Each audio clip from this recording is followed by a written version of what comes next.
All right, another podcast from the Michigan Institute of Athletics in Brighton, Michigan. It's going to be a stellar podcast today. I am joined with an old friend who is a UFC fighter, one of the top women in the world in her profession, and she's going to have an incredible story for you today. So right before we get into it, I want to shout out VetLife. VetLife is a 501c3 nonprofit company. It's a company of veterans for veterans. Every veteran faces difficulty when they transition from active duty back to civilian life, and VetLife is there to ease that transition. If you'd like to reach out to VetLife, you can do so through Instagram or Facebook, or check out their website at vetlifetoday.org. So without further ado, I'm going to introduce Andrea KGB Lee. We've known each other almost a decade now, but for the people that don't know you, if they live under a rock or they're not fans of mixed martial arts, let's start this podcast off all the way back. What was Andrea like as a young woman, a young girl? Like, where did you grow up? Did you play sports growing up? And then let's lead us into, how did you get involved in this crazy fight world and the fight game that we're a part of? Hello, James. Let's see. Well, I grew up in Atlanta, Texas, which is a small town, East Texas. It's not too far from Texarkana or Shreveport, Louisiana. And I grew up as a tomboy. I had 3 brothers. I had a sister, but, all of them were much older than me, except for my little brother who's a year younger than me. And, we grew up just being rough among each other. And we had land, so we had 12 acres or whatever. So, that was a good, decent amount to have, goats and chickens and emus, random, of course. We had random creatures out there. You had emus growing up. We did. And you had a farm. I had no idea about that. Yeah. In my mind, that's a farm. I don't know if you'd classify it that way. I classify it. I did. So you grew up on a farm with siblings, and you were always roughhouse and messing around. Were any of your siblings in martial arts, or? No, none of my siblings were. I wasn't either. I didn't really get my start until I was 20 years old, but I guess we'll get to that. I was always interested in martial arts, but my town, Atlanta, did not offer karate or any form of martial arts. So, we made do. Did you play other sports? As a little kid, no. Coming up as a little kid, I didn't play a whole lot of sports. I just ran around on the farm and chased goats and roped them, and we would ride them and see who could stay on the longest. And that was a lot of fun for us. Sounds like you're a little bit of a cowgirl growing up. You're chasing around. I'm a goat girl. Okay, you're a goat girl, all right. I don't know if I've ever heard that term, and I think the internet is going to butcher you over that. Oh, my God, I know. Self-proclaimed goat girl. That's I didn't even say. But no, not okay. No. I guess I put my foot in the mouth there. For sure. But would you say you grew up in a pretty good home? Was there a good structure? What did your parents do for work? Well, my mom and my dad, they divorced pretty early. I think I was 2, maybe 2.5, maybe 3. I can't really remember. But my mom, my dad, they loved us very much. We made it work. My mom, she ended up marrying another man, and he, became my stepdad, and he had a daughter. So we kind of grew up together. And, he actually was the one who brought all the chickens and the doves and the pigeons and the emus. And so he was a reason that we ended up having a lot of these crazy animals. Not so much the goats. My papa he had the farm, the gardens, and he had the goats because he loved goat milk. And we also had pheasants, pigs, and lots of rabbits. I got a rabbit, and everybody else, all my other cousins, kind of wanted one, and then they just started breeding like crazy. And my papa would go out there, and we would have a rabbit. We would have named it, Skipper or Thumper or whatever. It was our baby, but we would go out there to play with it amongst the 40 other rabbits that we have, and then it would be gone. And we'd ask Papa where it was. Oh, it's in the refrigerator. He's making rabbit stew or something out of it. Oh my gosh. So, I guess that kind of makes sense, but he was raising them for food on top of just the fact that you guys had a ton of animals. Got it. In my mind, I did not picture that. I just thought he loved animals. He had a ton of them around. That was my Papa, who was my grandfather. Got it. He was not. We were raising them as pets, and he was taking them as food. Grandpa had different plans. He said, no, there's a great stew I can make out of that one. Yeah. Oh my gosh. So, did you play sports in high school? I didn't. Whenever I got into middle school, that was when I started playing sports. Like, I tried basketball. I was not great at basketball. I was very good at fouling. I was very good at hustling and stealing the ball, but when it came to like making shots, I was terrible at it. I always thought that, like, because I was so good at stealing the ball, I just wanted to prove myself that I was good. I deserved to be on the team, So I would get to that 2-point line and I would throw it. I would even like get underneath. I would still miss it. It would just bounce off like every single time. And everybody's like, "Pass the ball, Andrea." No. But you grew up roughhousing and you liked that certain type of athleticism or that certain competition feel. Yeah. And then when you were in high school, did you continue playing other sports before? Like, I'm trying to build up to, I'm picturing like a pretty, tomboy, athletic. I was. I mean, the guys. The guys actually asked me if I was going to play football with them whenever I got to high school. I was like, no, I don't think I'm going to get to do that. Because, I always played football with them, coming up in elementary. And, I had no time to play with the girls because that was my thing. I was going to be out there. And I grew up Pentecostal. So, I wore skirts to school, but I was out there playing in my skirt and I was running around and, I did not care. I just wanted to like play football and tackle the guys, not because I was like, I had my first kiss when I was 13. So I was never really interested in dudes, even like whenever I got into high school, like all of my guy friends suddenly started being attracted to me.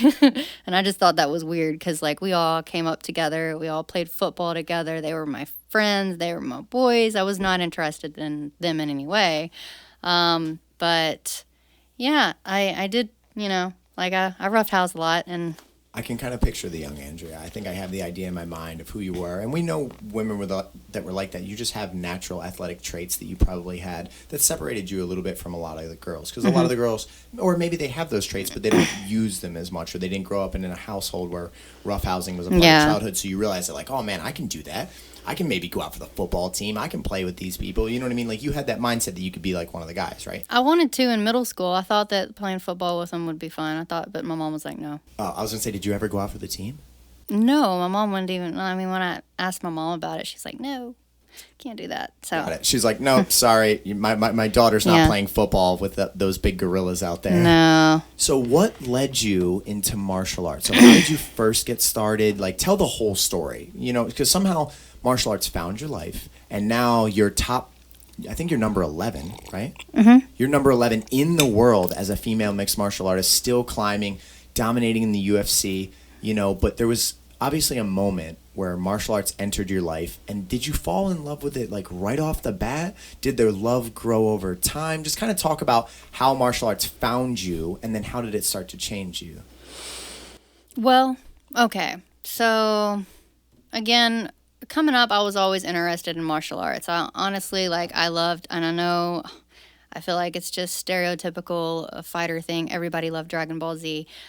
I did. I loved Dragon Ball Z. I would rush home. Honestly, okay, so I have to go back to middle school. I played sports, but then also was in the band. So I was between volleyball and basketball. I wanted to just play volleyball, but because I had to pick two sports, and I couldn't just play volleyball alone, so I had to choose between sports and band. And since I wasn't wanting to play any other sport besides volleyball, I ended up choosing band. And that allowed me to be able to rush home after school to catch that episode of Dragon Ball Z. I would have never, ever guessed. You haven't shown your nerd side much at all. So I had no idea you loved DBZ. I did. Me and my cousin were obsessed. It was those episodes were probably 17 minutes long if you took out the commercial breaks and all I know. that. And they would leave you on a cliffhanger every single time. My Find God. out what happens next on the next episode. You're like, no. I had no idea you were a huge Dragon Ball Z fan. I Did you have did. a certain character that you loved? I really loved Goku and I loved Gohan. I loved the cool Gohan, not so much after he grew up and kind of got nerdy and didn't really want to fight and stuff. But I did like the time that he was in school, and then up until he met her name, I can't think of the name right now. His soon to be wife or whatever. But like I used to I would rush home to watch these episodes. I didn't have to worry about staying at school for afternoon practices. Like I could go home, I could watch that. And also like it was important for me to like have an allowance because and to get an allowance, I clean the house a lot. So I was cleaning and I'd get like $10 allowance or whatever, like weekly. And I would take that money and I would go and I would buy the Dragon Ball Z VHS. It was on VHS and I had the covers, each cover, like each week they would come out with a new one. And it kind of created like a puzzle, the back of the VHS, kind of like a book. Yeah. Yeah, 100%. I had so many of those. Unfortunately, my brothers ended up pawning them off when I was gone. I'm still mad about that. I would still have those today if they hadn't pawned them away. Oh my gosh, brothers, that is like a cardinal sin.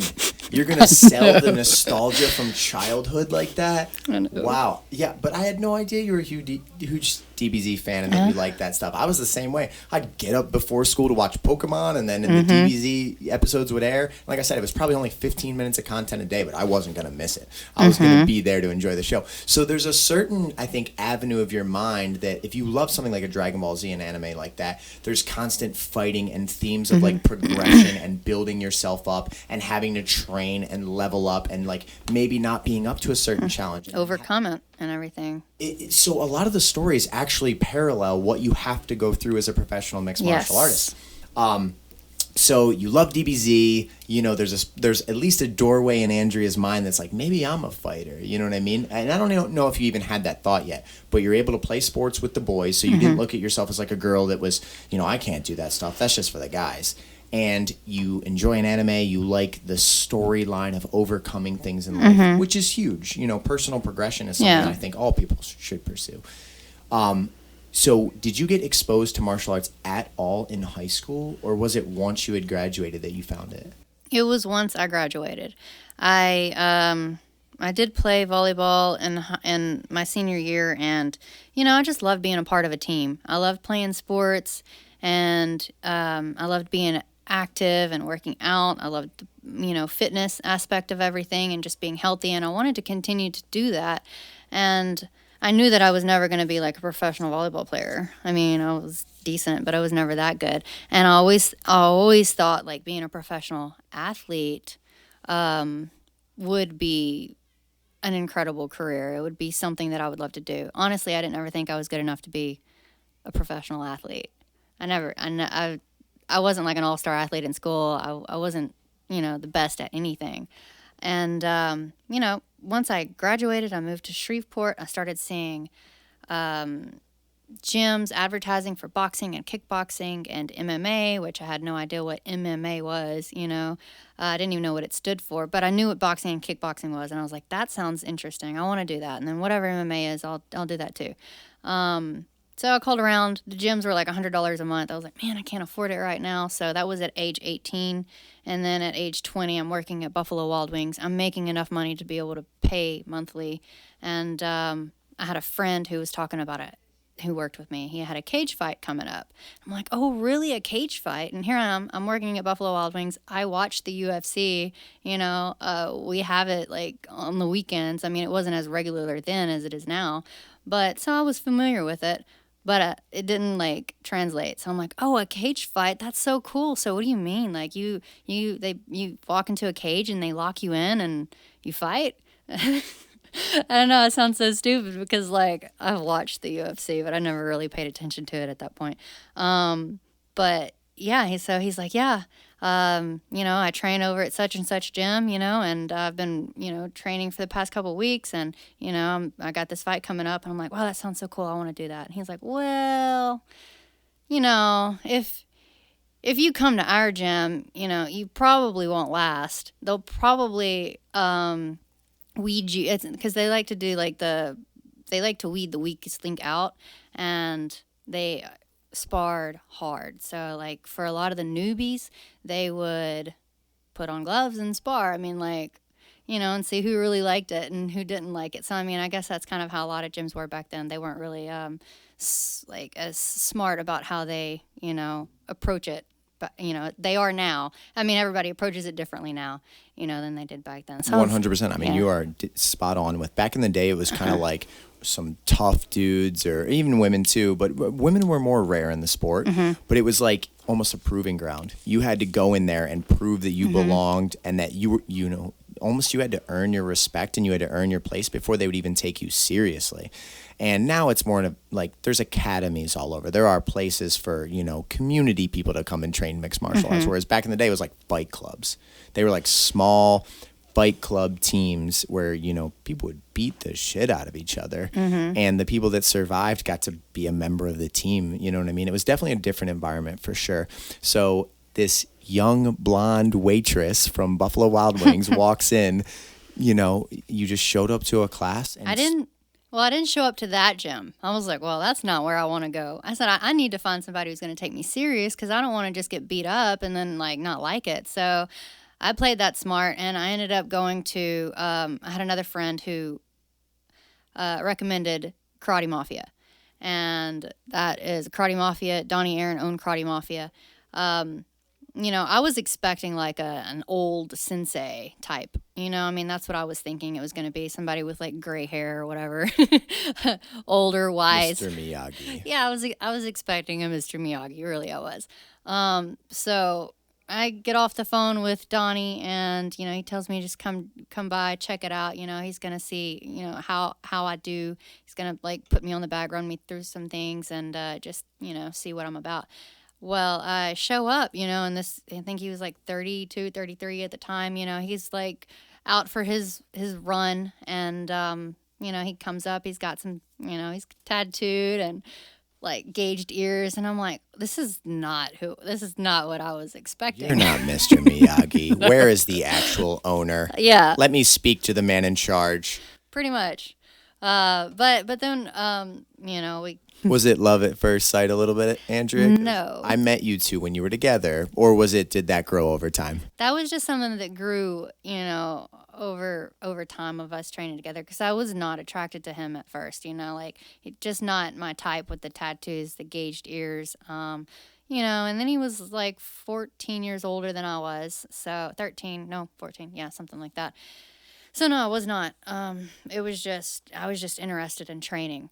And, he saw me on the bag, and, he saw me working hard, and I was hitting hard, and there was a lot of things that he didn't have to critique so much at first that you would, like, with a new person. I was turning my shots over, I was pivoting, and he, after seeing me work, he was like, yeah, I think we got something here. You should, come in tomorrow, and this is the schedule, and, I'll be here. And I ended up... Man, every day I would go up there from like 11 to 2. I would train from like 11 to 2, and then I would run home, I'd shower, and then I'd get to work by 4:45, and I would work until like 3 a.m., get home, go to sleep, and then wake up and do it all over again. I mean, I was so passionate about it. I was so excited to like finally be doing something. I loved it. I didn't know what it was going to be like getting hit yet, but I mean, I loved the training. I mean, he had me like doing break falls on these hard mats, and I'm just like throwing myself down, and I'm like getting back up, and I'm like throwing myself down, doing like these flips, and I'm learning how to break fall. And now I wouldn't probably do it on such hard mats, but I was conditioning my body.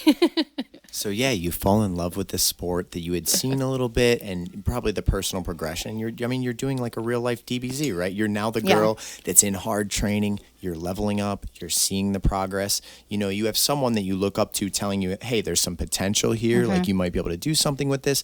And do you think obviously your natural athleticism from being, the way you grew up and being willing to play sports and stuff probably carried right over, so you were a huge step ahead of most girls, would you say, at that point? Were there other girls training in the gym, or were you the only one? I was the only female. He did have like a women's kickboxing class, but I was the only one training full time the way that I was, and the one that I wanted to compete, So And actually, I competed 5 months after training. We started getting some sparring in, and what Donnie would say, like the first time that I got hit, like my eyes got like wide, but it wasn't like I didn't like cur out, it was like, oh, I'm coming at you now, like I got hit and I'm about to hit you too. And a lot of the times, because I'm sparring with Donnie, his head movement was so good. I mean, not to mention, I was green. I couldn't hit him, if I tried. I just wore myself out, but yeah, I got cracked, and I don't know. I wasn't scared about it, it's not that I wanted to get hit more, but I loved it. You know what I mean? It was like, yes, there's a sport that I can be a part of. I can compete again, and I can belong to something, and that really meant a lot to me. So you found out your power level was probably around 300, and you're like, we got to raise this thing. Yeah. So you went to work climbing up the power level from DBZ. And you know what? I'm going to tell a really quick story is when I first went down there, when I trained at your gym the first time with Donnie, and I was actually talking to him a little bit about, like, how'd you meet, and, how'd you get started? He told the exact story about the look in your eyes when you got hit. He goes, I'm telling you what, he's like, I always was looking for fighters. He's like, I never thought I would find a female fighter. He's like, but I can vividly remember the time that she got cracked the first time. He's like, that's where you like see personality in someone. He's like, the girl just like had this fire in her eyes, and like most people get hit and then they start to shell up, and he's like, she just flat out woke up, kind of was like, all right, this is what we're doing, like I'm gonna fight back. He told me that exact same story. He said from the first time he saw you get hit hard a couple times, he knew that, like, wow, this girl can be really, really good, because you can't really teach that. Yes. That is just something you have, you know what I mean? The other, in a parallel universe, Andrea could have got cracked the first time and been like, you know what? Serving's not that bad. I actually like being a waitress. I'm going to head back to B-dubs now. Yes. No, but instead you were like, hey, we're going to raise this power level. We're going to keep climbing. So you start training. Let's talk about your first fight, because that's like a very defining moment for people. And then it kind of like the first time you make the climb up those steps into the ring or into the cage and you compete, you're a different person forever. Like the fact that you agreed on this day and time, I've made this commitment that I'm going to fight another human being, it changes you permanently. And the people that, love it, it alters the course of your life. Describe that first one. What did your family think? What did you tell your friends? What did they think? And then like, talk us about your expectations, and then what was that like? Because like the young girl Sierra that turned 18 today. Yeah. Like I see a lot of the similarities in the story that you're telling, and like she's about to get to that moment. Yeah. So it's like, and to me, the first fight is like such a powerful, defining moment. You learn a lot about yourself. You do.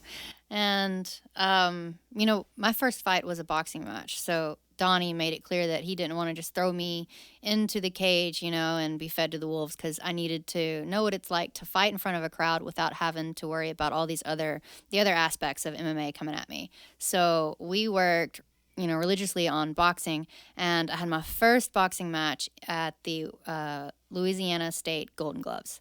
And there wasn't a whole lot of girls there, so there was I think that we had a couple in the division, but I ended up drawing a bye, so I didn't have to fight, and which means a bye, puts me straight into the championship. So only ended up having to fight once, but I had 8 pounds to cut, and that I felt like was the worst thing ever. Like cutting weight sucked. I'm like eating tuna out of a can. I'm like not drinking water because I didn't know how to cut weight back then. I really was. I was hurting, but it really wasn't that much weight, looking back. So after making weight, we ended up going to a buffet. Another mistake. Yeah, that's a mistake. It sounds like this is going to get real interesting. Yeah, so another mistake. So I just pigged out. I was like, oh, yes, carbs. Need carbs. Like, eat everything, waffles, syrup. Like, I'm just, like, carbing out on everything. And, when it comes time for me to fight, I'm walking to the ring, and we're in a high school gym, I believe, out in Lafayette, Louisiana.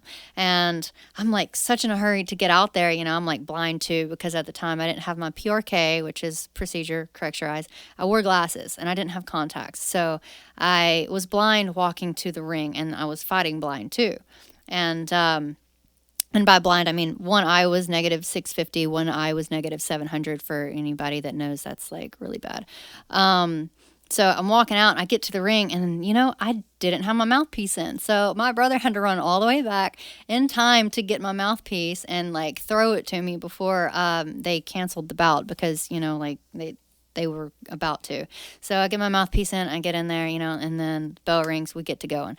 And I mean, we're just swinging and I'm like jumping up and down, bouncing like a bunny rabbit, and I'm punching and I'm throwing. And the next thing you know, like, cause my feet are all crazy, so I get parallel. She knocks me down in the first round, and then everybody in the gym is like cheering for her because she's the hometown girl. And, they're like, ooh, And so that really kind of lit a fire under me. I got so pissed off about that. I was like, okay, so, all right, I'm about to show you. So I get back up, and, I finish good. I finish, I'm just throwing haymakers, and the bell rings.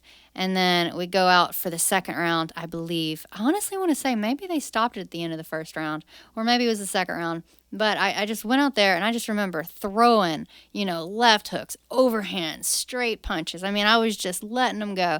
And the ref had to like get between us, and then they ended up, I think, throwing in the towel or something, or the girl just like was not responsive, and I couldn't see what was going on. This is why I'm struggling here, because I was so blind I couldn't really see what was going on over there. But the next thing I know is Donnie's like jumping up and down, "You won!" And I'm like, what? I won. It's over. It's like we didn't even have to go 3 rounds. Like I finished her in the second, and it was pretty exciting. But I was just in a hurry to get out of there because that adrenaline rush, I mean, that was like the biggest high that, I mean, like, it was incredible. I mean, I was so excited. I was on cloud 9 literally, but like the dump, I was terrible. Like I had to rush to the bathroom and let it all out. Like I was vomiting up everything. The buffet. Yes, I was vomiting up the buffet. But I learned a lot, and the one thing that I learned is how much I loved competing and boxing, and I knew I needed to get better because that was not a great performance. And kind of like what he said the first time he saw you get cracked, you got fired up, and you got knocked down in the fight, you know what I mean? And they were all, ooh, like this girl's getting her butt kicked. You stood up, went Super Saiyan for a little DBZ reference. Saiyan, yeah. Went Super Saiyan and absolutely smashed the girl and then got your victory, you know what I mean? So like that was the same thing that Donnie saw in you originally that said like that right there is what it takes to be successful. You channeled that in your fight, brought that energy out, and then you were successful. And anyone that has fought under that adrenaline dump feeling knows that post adrenaline dump, like you go from on top of the world to an absolute like body shutdown. Like you're like everything just shuts down because you're firing on all cylinders in a way that most people, unless you've been in like a life or death situation or similar like extreme combat or maybe war, like very specific events, I would think would trigger the type of emotions that you go through out there. And then it is an addiction from that. Like you said, it's an addiction. It like is. That feeling is incredible. Like, because you have to conquer fear and doubt and all these emotions and the excitement, and it's all like into one pot together. Yes. And then you walk out there. So now, what did your family think? What did your parents think? What did your friends think? Because now all of a sudden you're not just the girl that's training. You just went out there and beat a girl's ass. So what was that like? How did your life start to change? Did you from that point know that like, okay, I'm going to do a lot more of this? Like how did things change, and how was your family? Well, my mom was a bit skeptical. So was my dad. I mean, nobody really thought that it was going to be something that I would take serious. They were very happy that I won my fight, and my dad came to watch me, and he was really excited. He worries about me. He's always like, Annie, I just don't want you getting hurt, I just want you to be careful. And, after I won that fight, man, he was so excited for me. He's like my biggest fan.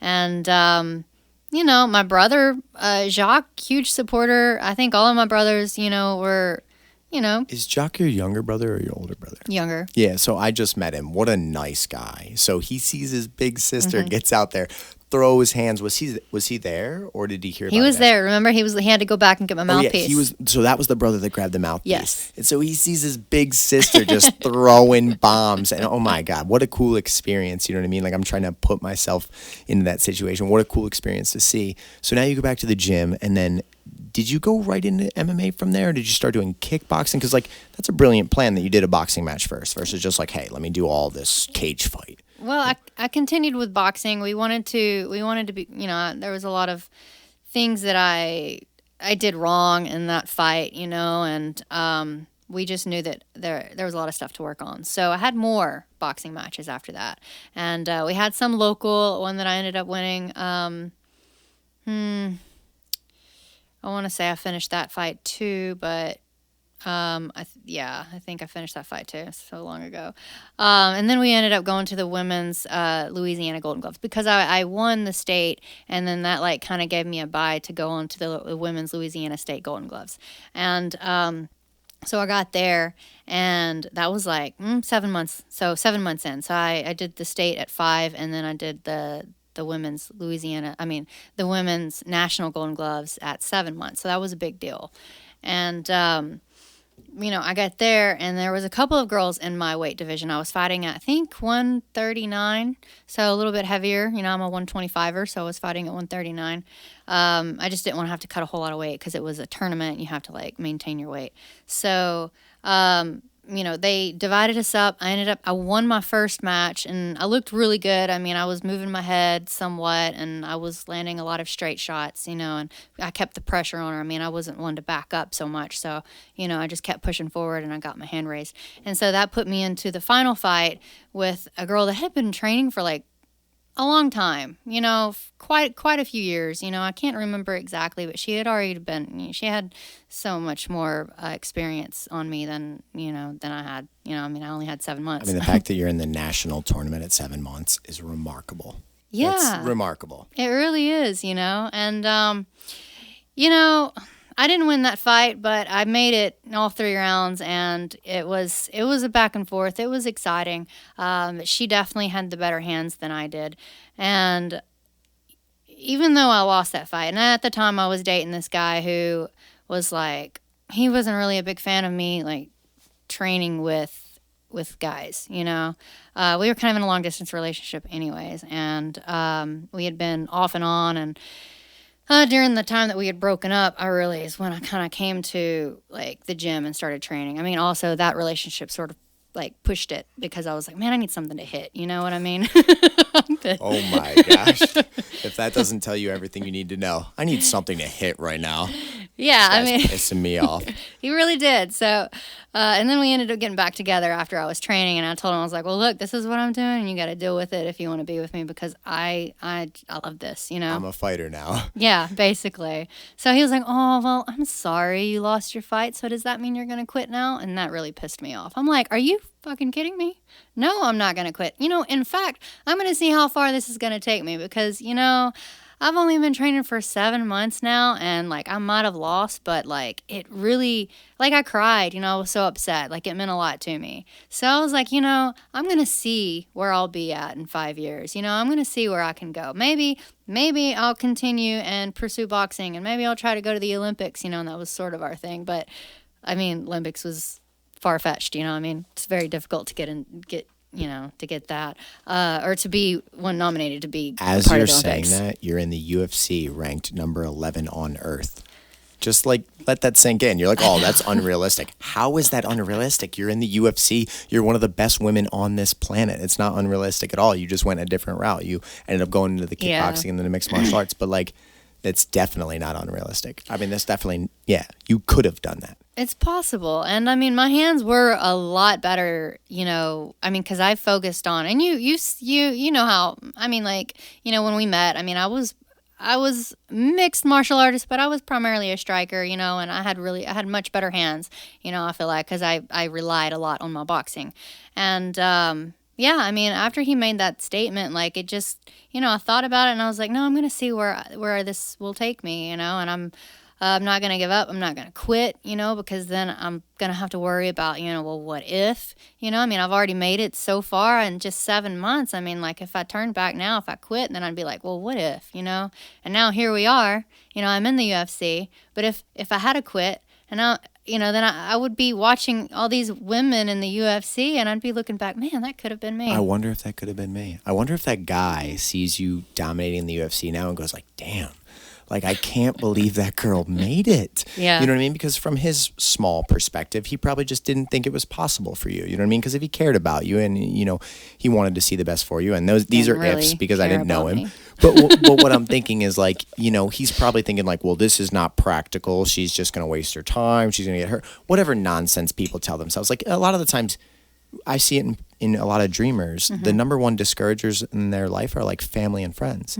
And it's never that like the family and the friends don't care about them. They just like don't think it's possible, whether it's their own limiting beliefs or whatever that may be. But now the fact, like, imagine being that guy, like he has to sit and turn on ESPN and Andrea Lee is out there whooping ass. And he's like, is that the girl that I said, are you going to quit because she took one loss? Like, man, life is just so awesome in that way. It really is. So you take that loss as motivation. It fires you up. You go back to work because, like you said, you put it in proper perspective. You're like, I'm at 7 months and I'm in the national tournament.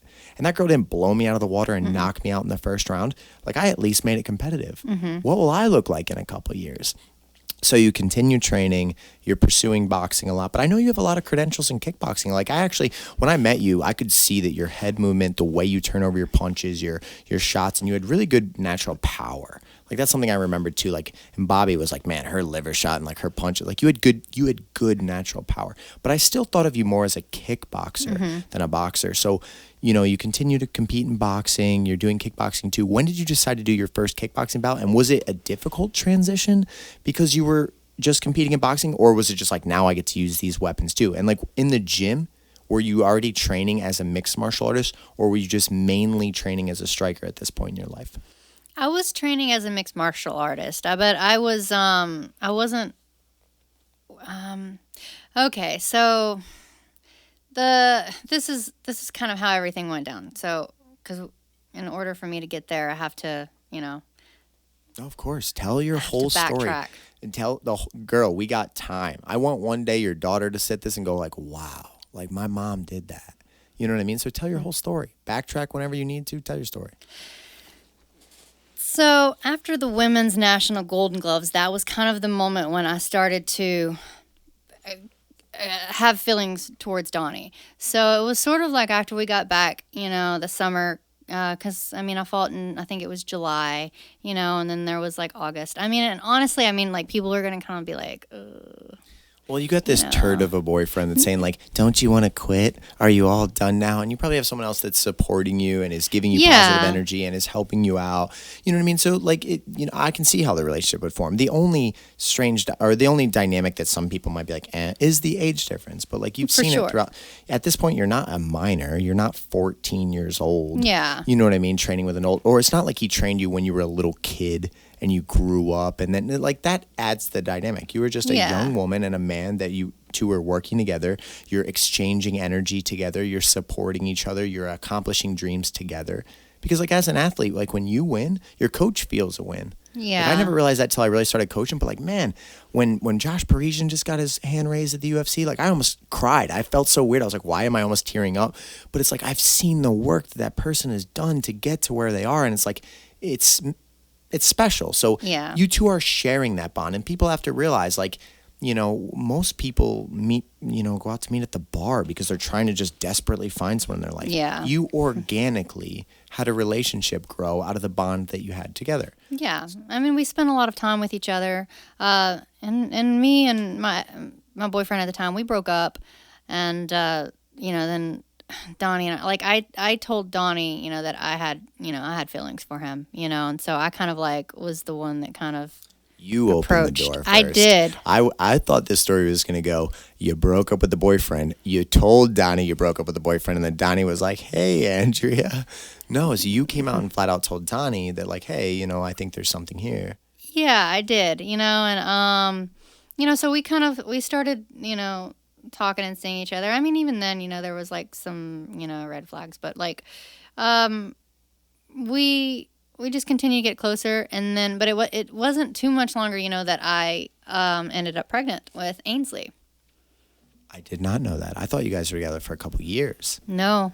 So it kind of came on quick. It happened quickly, yes. So that's why I was like, I don't know People are going to be like, It's your But, life. It's your yeah. story, and you're a wonderful person. So, like, if people are like, oh, I judge her by doing that, whatever. Well, yeah. Look in the mirror. You're probably got a million things you could judge yourself about. You know what I mean? So, Yeah. you end up pregnant now. So I ended up pregnant like in I don't know, it was like September, October, or whatever, and I actually was training and getting ready for a fight, but it was like I ended up feeling like, man, I don't know, it's like I feel weird, like I'm afraid to get kicked, you know, it's like I didn't want to like get punched in the stomach for whatever reason. So I was like, man, I don't know. I was like, maybe I should, you know, take a pregnancy test, you know, because I don't know. I mean, like I had no other signs really. But you had some intuition. You I had some something that was intuition. telling you that, like, wait a second here. Yeah. something's- And that fight ended up falling through, which was good because, like, I found out afterwards, you know, because I ended up, you know, going and taking the pregnancy test. It ended up being positive. So I was like, oh, man. Yeah, talk about that moment in your life, because right now you're pursuing a dream. You're out competing in the nationals, a new love interest forms, relationship forms. Now you're pregnant and you're young. You know what I mean? And I don't have kids, so I don't know what that experience is like to change your life. But now all of a sudden, like, you're this young dreamer that's like, hey, maybe I can be something. Maybe I can go somewhere with this. And now there's a kid, you know, like, just talk about that period of your life, because I think that's something that, you know, because you could have given up MMA right there. You could have given up boxing right there. You could have been like, well, now I'm a mother. And a lot of people do that. Yeah. But somehow you stayed the course. So talk about that. What was it like for Donnie? What was it like for you? Did the family, were they okay with it? When I found out I was pregnant, you know, Donnie and I weren't completely serious, you know. So, I mean, I wasn't. So it was really quick. I mean, yeah. I mean, because you know, at this point, you know, I'm like, man, I still had the mindset I was never going to get married. I didn't want to have kids, you know, anytime soon. You know, so yeah, I was nervous and I was scared about the whole situation. But when I told him, he was like, you know, oh, you can move in, you can live with me, and we could, you know, and you could, you know, take care of this together, you know. And you know, I you know, appreciated that. I admired that, you know, he was, you know, willing. But at the same time, you know, looking back, I'm like, I wonder if it was, you know, was it because I was just his ace in the hole? I mean, there was still a future there for. Did he baby trap you? Yeah. No, I'm just kidding. No. Usually it's reversed there. The woman baby traps the guy. Maybe he baby trapped you. He said, wait a second here. I see something. We got something in this one. I'm keeping this one. But no, I mean, yeah, I mean, I admired that, you know. I really like appreciated he really wanted to be involved in stuff, and so we, you know, I moved in with him, and then, you know, 9 months later I'm having Ainsley, and Donnie also had like some previous some things that he'd gotten in trouble before I ever met him, you know. So I mean, when we met and connected, like, he was, I guess, dealing with all this stuff, but he had time that he had to serve that was coming up, you know what I mean? And I didn't really understand all of that at that moment or during that time. I didn't know, like, I really didn't like realize like how serious. I mean, I guess I knew it was a serious situation, but I don't know. You're super young. You're 20 years old. I was you don't young. really know shit Yeah, about the I world was at that point. Pretty naive, I guess. 100%. And most people are. You know what I mean? Most people aren't really experienced for what the world can throw your way. So you got put into a situation that was probably super difficult. And you have to understand, like, I mean, you know, and I'm going to get, like, super personal here. I mean, like, I didn't have boyfriends in high school. I didn't date, you know. I just thought it was silly. There was no point in it. I didn't, you know, really like lose my virginity until like I was 18, and then, you know, like, I really didn't have an idea of what what type of guy I should be with, you know, because I never had those relationships to like base off of. So I mean, like, I had my ex-boyfriend, you know, and then I had Donnie, and I mean, I had like another guy that I dated, and, you know, he was really nice, but it was like, you know, I just kind of fizzled out, and we were like friends. We were like, yeah, this ain't working, so, you know, it didn't last. What in the world kept you? Did you, like, usually at school, everyone's dating everyone. Every kid, this relationship. How in the world did you just like dodge all of these situations? You know what I mean? Because usually in high school, that is where you date a ton of people. You kind of find out what you like in people, what you don't like in people. Someone breaks your heart, another person treats you like shit, and you start figuring out, like, good characteristic, bad characteristic. I don't like this. How did you dodge it? Like what? It's quite funny. I lived vicariously through my friends. Like they had so much drama in their life, and they would come and they would talk to me. The few girlfriends that I had, and they would come and talk to me, and I would just be that ear for them to vent to. And I'd give advice like, I got. Well, with all the experience that I've had with men in relationships, what I would do is... Yeah, pretty much. So you basically, like you said, live vicariously, and you're like, shit, at least I'm not dealing with that and this and this and this. My life's great. I just knew I didn't want any drama in my life, and I was like, it's just not worth the hassle. I'm like 16, I'm 17. I'm like, where are we going to go? We're going to go to a movie? Does he have a car? I mean, like, are we going to hold hands? I mean, I'm not having sex with anybody, and I know that's all they wanted. So that was the big thing to me. I was like, I'm not going to just be one of those girls, that you hook up with and then leave. So I just refused to do that. And you know what? It's funny because there were rumors that I was like, like sexual and a whore and all kinds of stuff. But really, like, people didn't realize. Those are haters. Those are girls like, she must be this because she's not doing all the things that we're doing. Well, because I was friends with so many guys, and I played football with so many guys, and I hung out, and most of my friends were guys. Do you think that your family structure or like the environment you grew up in created that really good moral standard? Because there's like 13-year-olds that have most definitely. You know what I mean? And I think it is so crucial, and especially nowadays, like families have broken down really, really bad in our culture. You parenting roles, leadership roles, good examples. Like turn off the rap music that tells you to sell drugs and sleep with everyone you meet. Like get away from that shit. So you think your family had a huge influence into like not falling into those kind of like traps of society? I feel like there's a lot of pitfalls that people fall into, and you were able to dodge a lot of them and then become Dr. Andrea Lee to your friends. Well, I was very I was never easily peer pressured into anything. Like I didn't do drugs, I didn't drink alcohol. Not until my senior year, looking back, I was like, man, I haven't done anything fun. I'm gonna loosen up, I'm not gonna be, such a prude to everything. I'm gonna, have some I'm gonna drink some drinks, and I did, I'm like, I'd kiss this guy, whatever, but still like none of that was like for me, but I grew up Pentecostal, so, like I said, had strict, it was very strict. It was like you couldn't wear shirts above your elbows, like you couldn't wear skirts above your knee, and, you weren't supposed to cut your hair, wear fingernail polish or makeup, and my mom was not like, she was not deep into the church. She wore pants, she cut her hair, so she grew up in that because of my mama, her mom, you know what I mean? So she got pushed out of the church because she just, it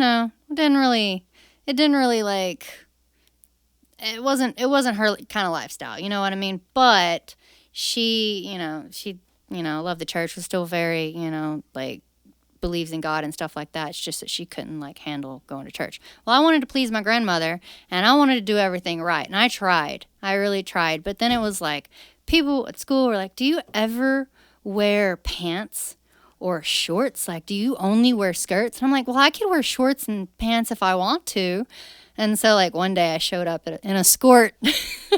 I wore it was like a skirt / shorts, because I thought I could, be sneaky. And then my mama saw that I was wearing, a skirt, and she was like, you little floozy. And I'm, in the 4th grade.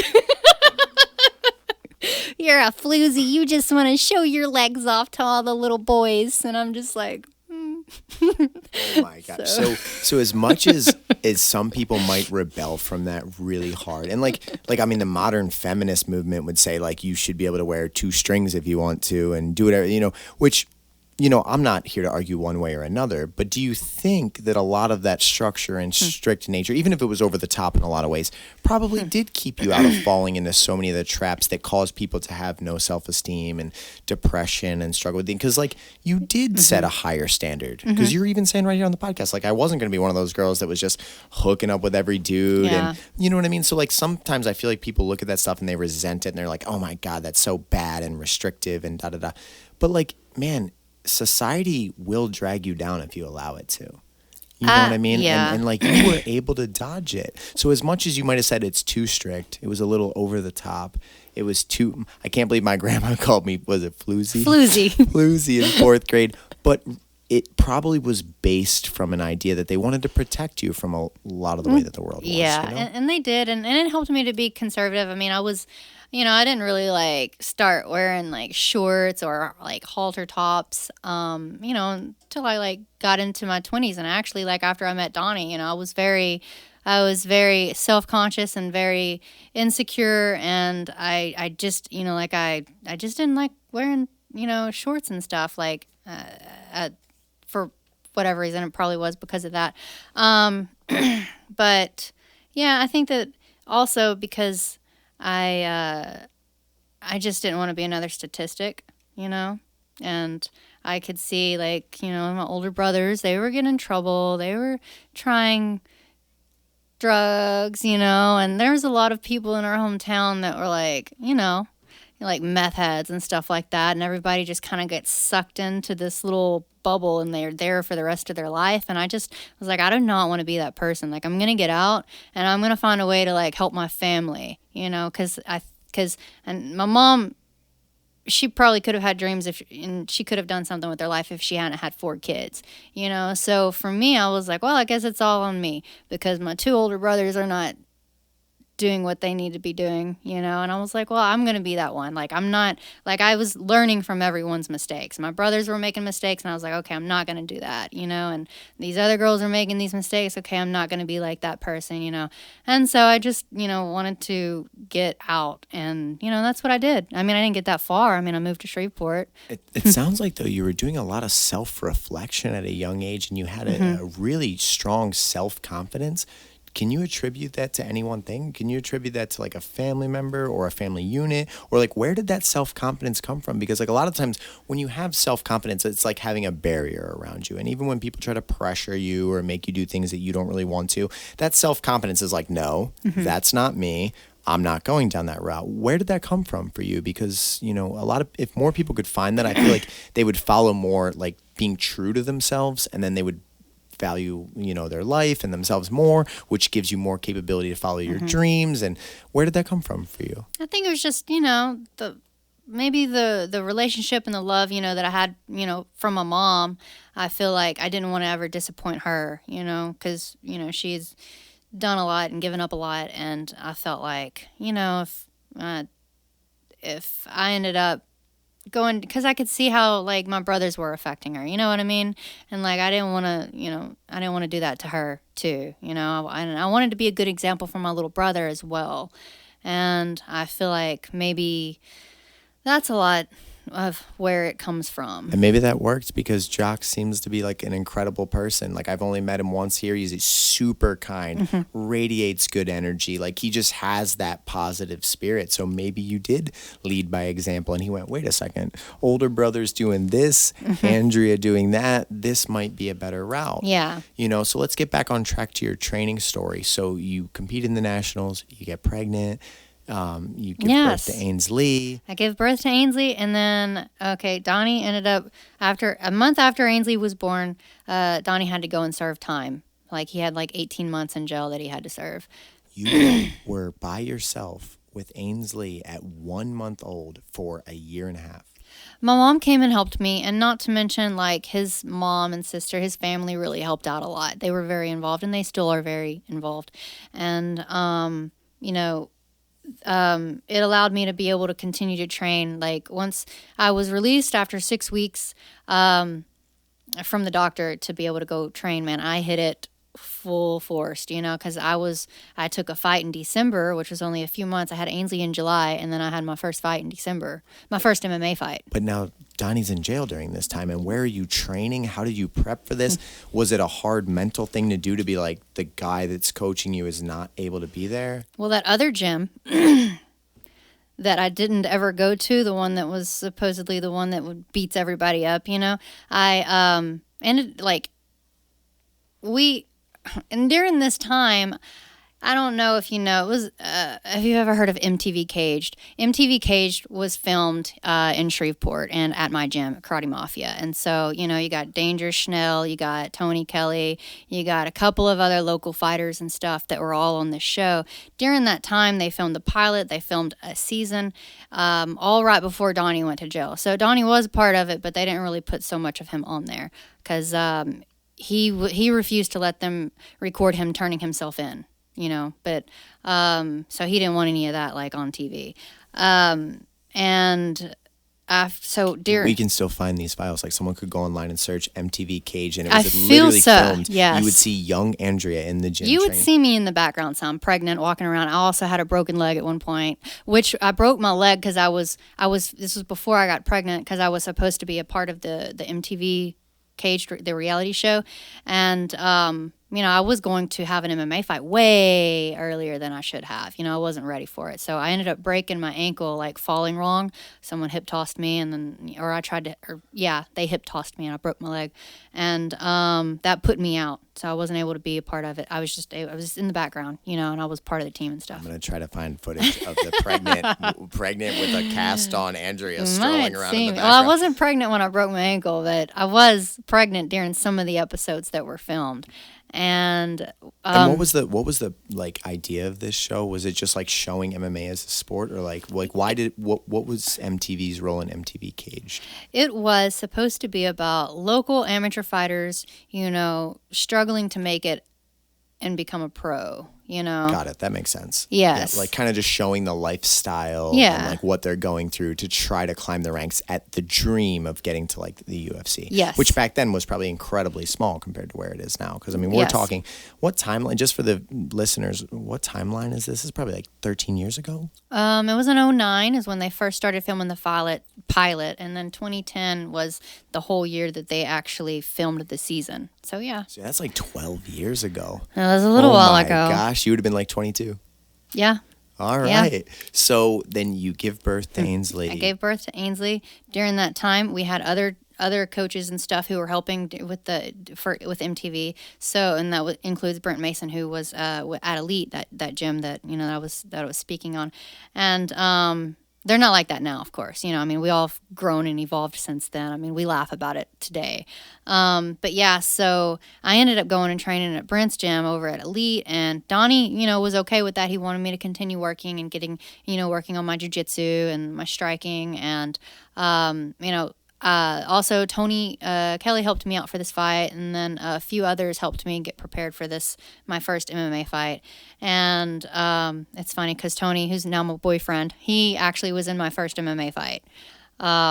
Crazy, but talk about full circle, because at this point he's in the UFC as well. Yes. And you're dating. Yes. And back then you were the pregnant broken leg while he's on MTV Cage. Yes. Like that's incredible. Mm-hmm. But and he went to Elite too. So when Donnie went to jail, pretty much everybody from Karate Mafia kept training, but they just moved to Elite. We kept training at Karate Mafia because Matt Schnell kind of, he was there. He kind of helped. And Matt with Schnell's things. in the UFC too. Yes, Matt Schnell's in the UFC. So like everybody that was in your clique, yeah, all got to the UFC. And then Kendrick Williams, who's coaching at Genesis in Dallas now.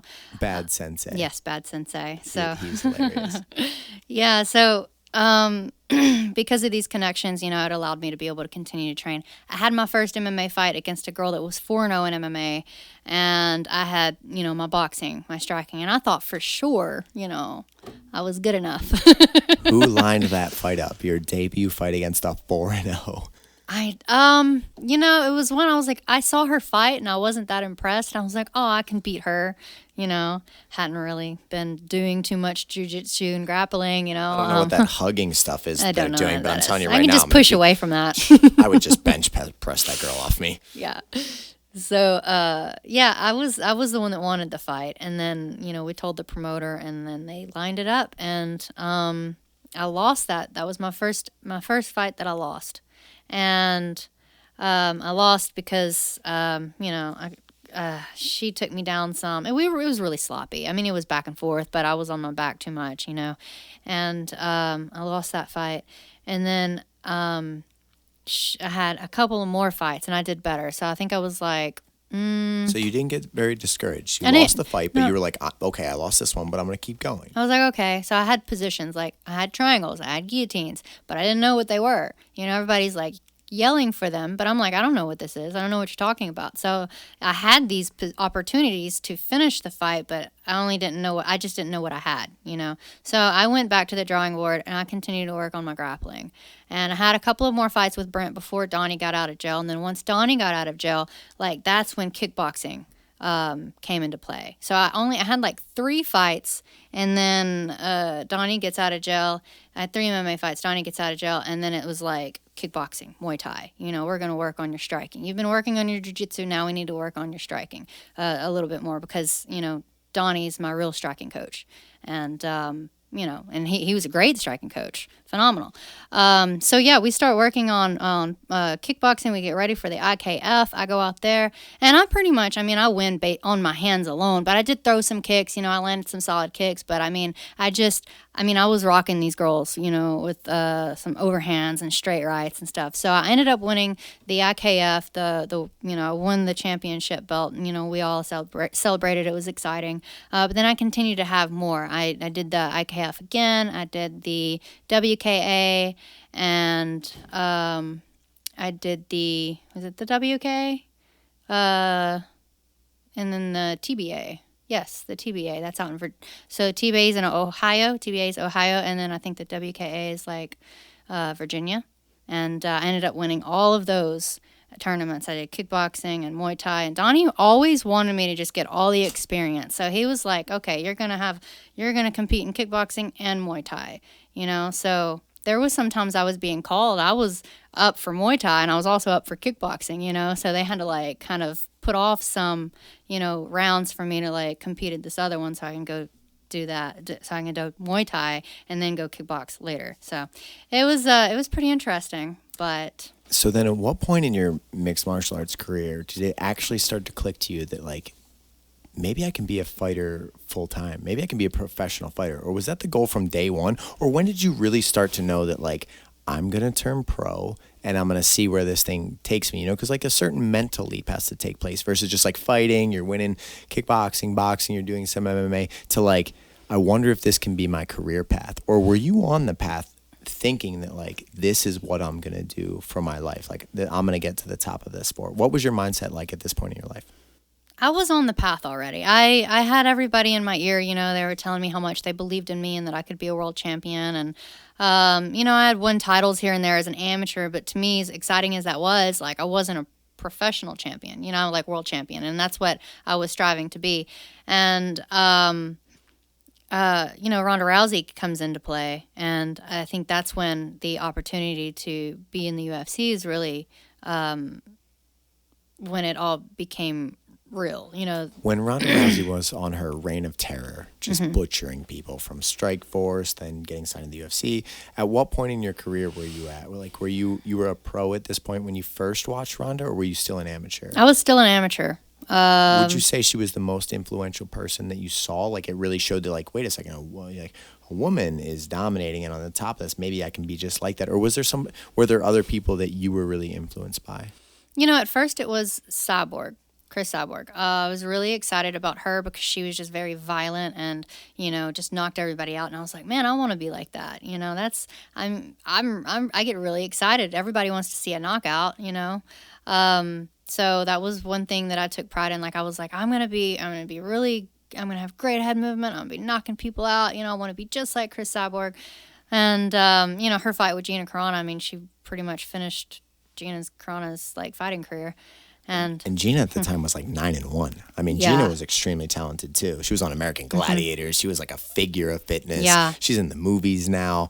You know, Gina Carano was a beast. And Cyborg just absolutely bullied her. The way it looked like a professional and an amateur. Yeah. Like, it was shocking. I remember watching that fight live and being like, oh my God, this girl is another level. I mean, Cyborg's terrifying. I wouldn't want to fight Cyborg.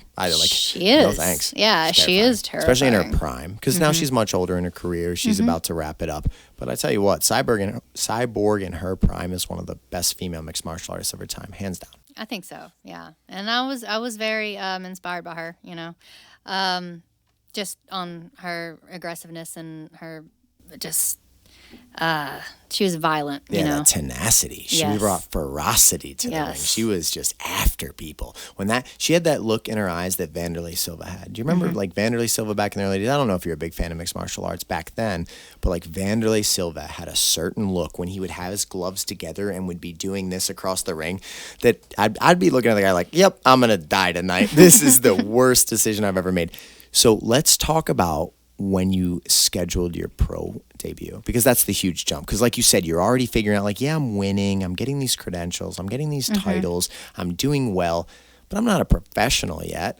So let's talk about your pro debut. You know, what was that like?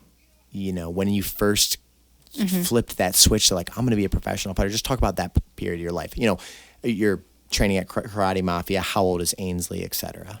Skip forward to 2014. Ainsley's 3. Man, this came together fast for you. Yeah. I'm starting to put the timeline together in my head from the time that like first amateur fight, Ainsley's. You really went through the ranks very quickly.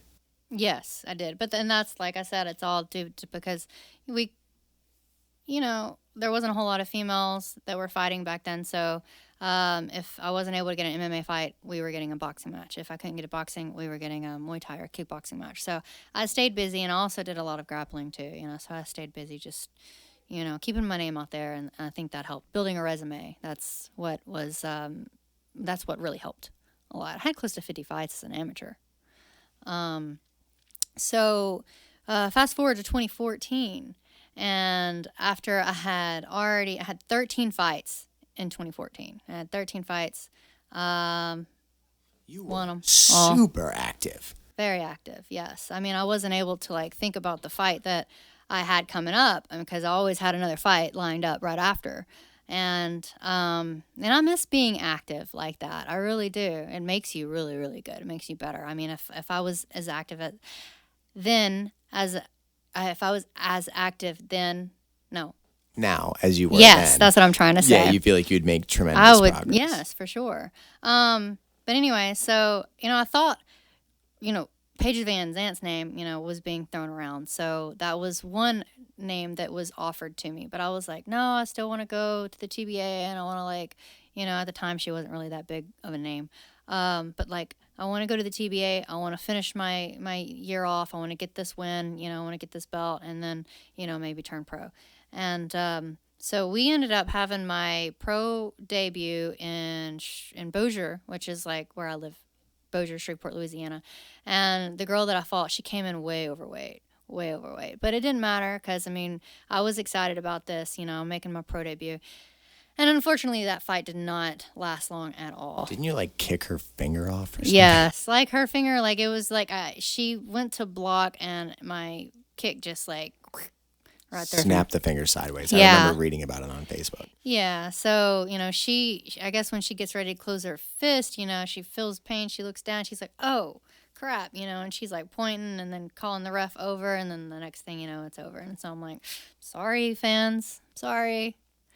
So it was almost disappointing. Your pro debut was supposed to be like this big thing, Yeah. huge accomplishment. You're fighting your hometown. You want to go put on a war. I was- You want to yes. show your skills. You want to like make a statement. You kick this girl in the hand and it's over, and you're like, that's anticlimactic. So, yeah, You it know, was not climatic So at all. did we, when I met you in New York, I was there, I think, with Callie, when I met you and Donnie for the first time. Is that when I met you the first time? Yes, in Yeah. Syracuse. Were you an amateur then, or was that a pro That was show? amateur, because that was actually, So that had to be like 2013. that was It had when to- I met you. Yes, that was 2013, and I think it was cooler then. So it was, I still ended up fighting a whole, like I said, I got 13 more fights in 2014. So I met you in 2013, I believe. Yeah, I couldn't remember if it was a pro show or an amateur show, but I knew we No, met no. 7 or 8 It years was ago. 2014. Yeah. It was 2014 because, okay, so I was doing the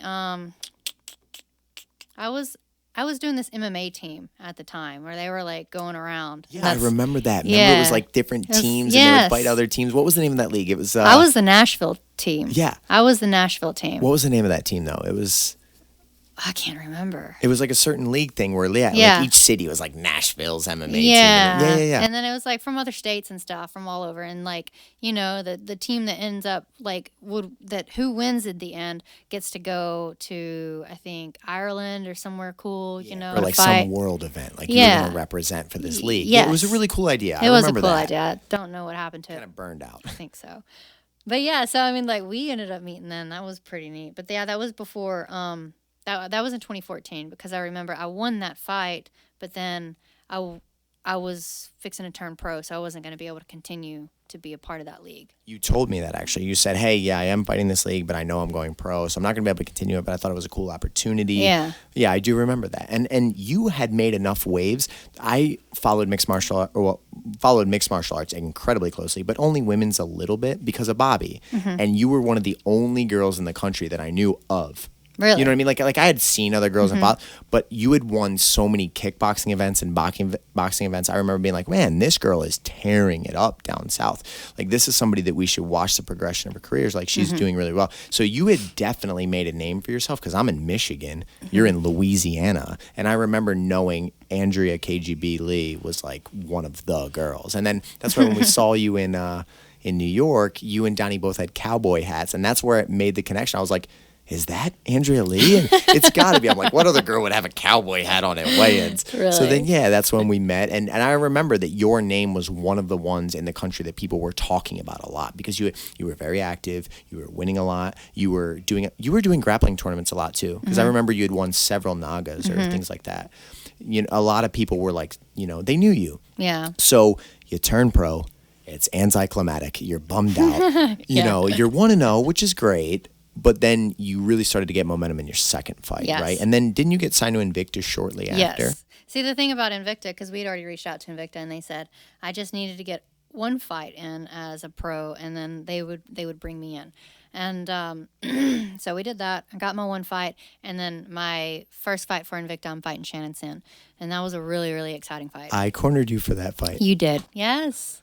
You did. Yeah, because I had recently taught a seminar at the gym. And then you said, hey, I got this fight coming up. Donnie said, come on, Dad. I remember I was at like another fight or something. I had to rent a car and drive there like 100 miles an hour to get there. And say, oh my gosh, I barely made your... The fact that I didn't get pulled over and go to jail, I was doing like 110 miles an hour to get that at an event. And Donnie's texting me, and I'm texting Donnie. He's like, dude, where you at? I'm like, I'm on my way. I don't even remember all that. Well, I played it off so cool when I got there because I didn't want to stress you out. Oh, okay. But like Donnie and I were texting back forth because you were already backstage. I don't know if you remember. I got there when you were backstage for the fight. Okay, yeah. Because I was at another fight the night before, and I had to drive like 4 states over to try to get there. Dang. So, but yeah. Anyway, I remember that fight, and you put on a clinic. Yes. That was an incredible performance, and you really made a statement to the world. And I remember Donnie like lit up like a Christmas tree. He really did. You know what I mean? I mean, he was on top of the world. And that fight, if you have not seen Andrea Lee versus Shannon Sin, the fight that really like put her on the map with Invicta, you were on. You were firing on all cylinders. The head movement was there. The combination punching was there. Man, I was good. You were on point. So you win your second fight with Invicta. And by the way, for the people that don't realize, like Invicta at the time was huge. I mean, Invicta's probably doing bigger things now, but like because it was new and it was an all women's pro league, and you had like Julie Kedzie, Misha. I don't know if Misha I feel was. like she might have. Julie Kedzie definitely was, and a lot of the girls that were kind of like leading the way were a part of that league. Yeah, and so. To be a professional female fighter and get signed to Invicta, back then, it was a massive deal. And I'm not discrediting Invicta any... Didn't Cyborg fought on it? Yeah, Cyborg fought Leslie Smith. 100%. I mean, were women even in the UFC during the Shannon Sin fight?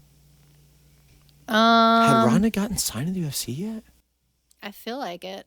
I feel like they were trying to build a division for her. Yeah, it might have been. But if there was, there might have either only been one division for women in the UFC or maybe two. Because you remember, 125 didn't exist. 145 didn't exist in the UFC. So I don't know where our timelines are at. I think it might have only been the 135 division. Yeah, because it was only 135. They did the Ultimate Fighter to get the 115, right? Where Rose fought Carla in the final. Yes. So, I mean, besides being a 135 at the absolute top, Invicta was like a pinnacle for women. So you go out there.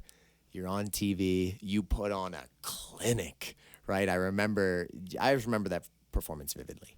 Now all of a sudden you start getting some serious momentum. So now you're 2-0 as a pro. You're in Invicta. What is your life like? What are your goals like? And then, talk about when, not to expedite because I don't want to rush your story, but how is your life changing? You're not thinking about being successful as a pro anymore. You're doing it. You're 2-0 as a pro. You're climbing up the ranks. You're making some money. You're getting some sponsorship. Your name is all over the place. And then let's get to the point where you get signed to the UFC. You're in the top organization on the planet. Let's just build that story up. Yeah. Well, wait, where do you want me to start? Wherever you'd like. This is your podcast. You want to talk about the Shannon Sin fight? Because listen, between your hometown debut against a girl you knew you were going to beat. I mean, I remember looking her up and being like, Andrew's going to whoop this girl's ass. But now Shannon Sid had some momentum to her. She was jacked. I remember she did that. have momentum, and I wasn't sure, what to expect. 100%. I mean, she was in really good shape. That's one thing I remember about her. She had like her core. She was like stacked. Piercing blue eyes. Yep. She had like some of the most unique blue eyes I've ever seen in my life. Like I thought they were contacts. Yeah. But like that fight, I was like, okay, this is a big test for Andrea. Yeah. If Andrea gets past this, it's really going to open some doors. And you went with flying colors. So let's talk about the Shannon Sin fight, and then let's build up from that point. Oh, well, I mean, we did just talk about it, and it was great. I mean, like you said, I mean, I was mixing everything up, like combinations and stuff, head movement, switching my feet. I mean, I know, like, I was on point. I was coming off of 13 fights, in 1 year. I mean, I had so many Muay Thai and kickboxing matches. So, I mean, I had so many grappling matches. I mean, I was, You were prepared firing on for that all fight. cylinders. Yeah. And I don't even mean just the fight. I mean, like, your first time with a major promotion. You're with Invicta now. Yeah. You're getting film work before. You're getting media done. Yeah. You're on That was- UFC Fight Pass. So, like, I don't mean just the actual fight. I mean, all of a sudden, like, you're having a media shoot for you. Yes. You're in the spotlight. You're watching a promo clip roll before you walk out to the cage. That's a different level. It was. So did you feel extra pressure? Did you know you belonged in that moment? I just felt like I was, I mean, they made you feel like a professional. I mean, with the media and the photo shoots and everything. I mean, it was really exciting. I mean, it prepared you for the UFC because it was very similar. And like Shannon had already worked for, I think she worked for the UFC, or she worked for, what's the other promotion? Which one? LFA, RFA, Bellator. Bellator. Or was it Scott Coker or no? Scott Coker is the gentleman from Bellator, yeah. Okay, yeah. So she worked for him, know I that. think. Yeah. So she already had like experience and all of that. And so she took what she learned and she brought it to Invicta, and she knew how she was going to not treat the fighters and how she was going to treat the fighters. And she treated us like athletes. She's like a mother figure. Yeah. I mean, that woman is so kind to the athletes in her promotion. I mean, shout out to Shannon Knapp. If you fought for Invicta, that woman will bend over backwards to make you feel at home. I love Shannon Knapp, man. Incredible woman. And I mean, it was just a different experience altogether. And I had fought for Legacy I had fought for them as an amateur, but Mick Maynard at the time, he said, that signing with Invicta would be best for me because there was more women for me to choose from and to be able to fight against. But luckily, I was still able to continue to fight between both promotions. So when I couldn't fight for Invicta, Legacy was getting me a fight. And when I couldn't fight for Legacy, I was getting a fight with Invicta.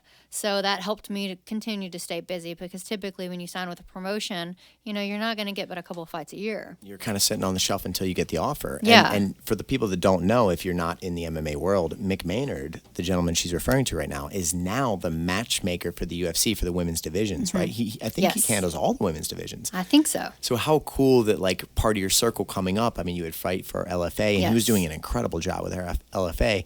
Now, all of a sudden, now he's in the UFC, so it's like not even just the people you trained with, but people that you were connected to are now at the highest level of the sport. It's very exciting. It's super exciting. Yeah. So then how far did you go undefeated as a pro before your first pro loss? Because I knew you won the Shannon Sin fight. Not far. I think that I fought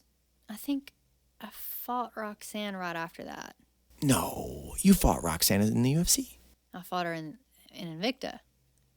First. You did, actually. Yes. I do remember that. Yes. And she kept putting you on the cage.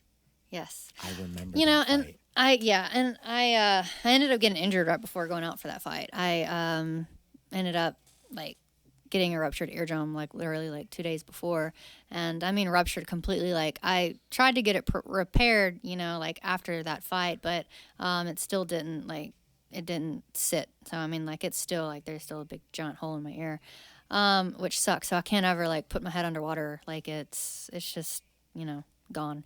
But I ended up getting it like suffering from like an ear infection and like obviously hearing loss. And I mean, I still had a great fight. I mean, it was still a phenomenal fight. Like, and I was still very proud about that. I mean, I fought hard, tooth and nail. I ended up losing a close split decision. But yeah, she was my third fight, and I might have fought her just a little bit too soon. Maybe not. Maybe I could. I don't know. Like, I mean, it was a close fight. It was. And for the people that don't know, Roxanne Modafferi was fighting over in Japan and was I think a brown belt at the time, and I mean incredibly experienced. She was like 16 and 13 or something like that at the time. She had a wealth of experience. So you're just getting going as a pro. And honestly, if you looked at the span that you had been training martial arts, you're like a child next to how long she's been training martial arts. So that's a huge step up in competition. I actually pulled up your record while I was sitting here because I was like, oh, you know what? We need to make sure that these statements are accurate. But yeah, you're absolutely right. Roxanne Modafferi was your third fight. And then you went back to Ostovich and Ariel Beck. Yes. Those are your next two. Those are your two fights after that. I remember that Rachel Ostovich fight. Because you came out with a fury in that. That was exciting. Know what? Yes. I just took my first loss, and this girl is going to get the brunt of my frustration. I know. And, and that's kind of how it was, like, for me. Like, I take a loss, and then I come back even better. And, that fight with Rachel was a very exciting one. I think, like if you watch it, go back and watch it, you'll see, like it was back and forth, but I mean, I think it was like at the end of every round, I almost finished her, and then at the end of the third, I finished her right a second before the bell. 2 seconds. Okay. On the clock, you armbarred her. 2 seconds. I remember that. I remember being like, what? Yes. I do remember that. So actually, looking at your record here, you fought, like you had said, you went Invicta, LFA, Invicta, LFA, Invicta, LFA, and then you got signed in the UFC. Yes. So you really were able to stay active like you talked about because these promotions worked hand in hand. And that, first of all, huge shout out to Shannon Knapp for being willing to do that. So many leagues want to lock you down. Yes. Even low-level leagues like King of the Cage want to fight to not let people out of contracts. And it's like, man, if you care about your athletes and they have opportunity, you should allow them to pursue that opportunity. So you beat Rachel, you beat Ariel. Oh, back-to-back arm bars. Look at the grappler over here. You know what I mean? You win back-to-back arm bars. You fought Sarah D'Alelio. I remember that fight. She was able to catch you in a choke late in the fight, very late in the fight. Third round, it was like 60 seconds left. Yeah, it's 38 seconds according to online, or 39 seconds here. Seconds. So 39 seconds left in the fight. She catches you. But then you went back on, you know what this shows? You take a loss, you go on a rampage. You take a loss after that loss to Sarah, which puts you at 4-2. 7. You have 1, 2, 3, 4, 5, 6, 7 fight winning streak. So you went on a rampage after that fight. Did something click for you mentally? Did things just come together, or would you say that like you just started being able to perform in there? Because to go on a 7 fight winning streak, this sport, a lot can happen. A ton can happen. You went from 4-2 to just smashing people all the way to the UFC, because it looks like after your 4th win, you got signed in the UFC. And your first 3 fights in the UFC are all victories. For the people that don't know your career, you beat Veronica first, your UFC debut. Then you beat Ashley Evans-Smith. And then you beat Montana De La Rosa.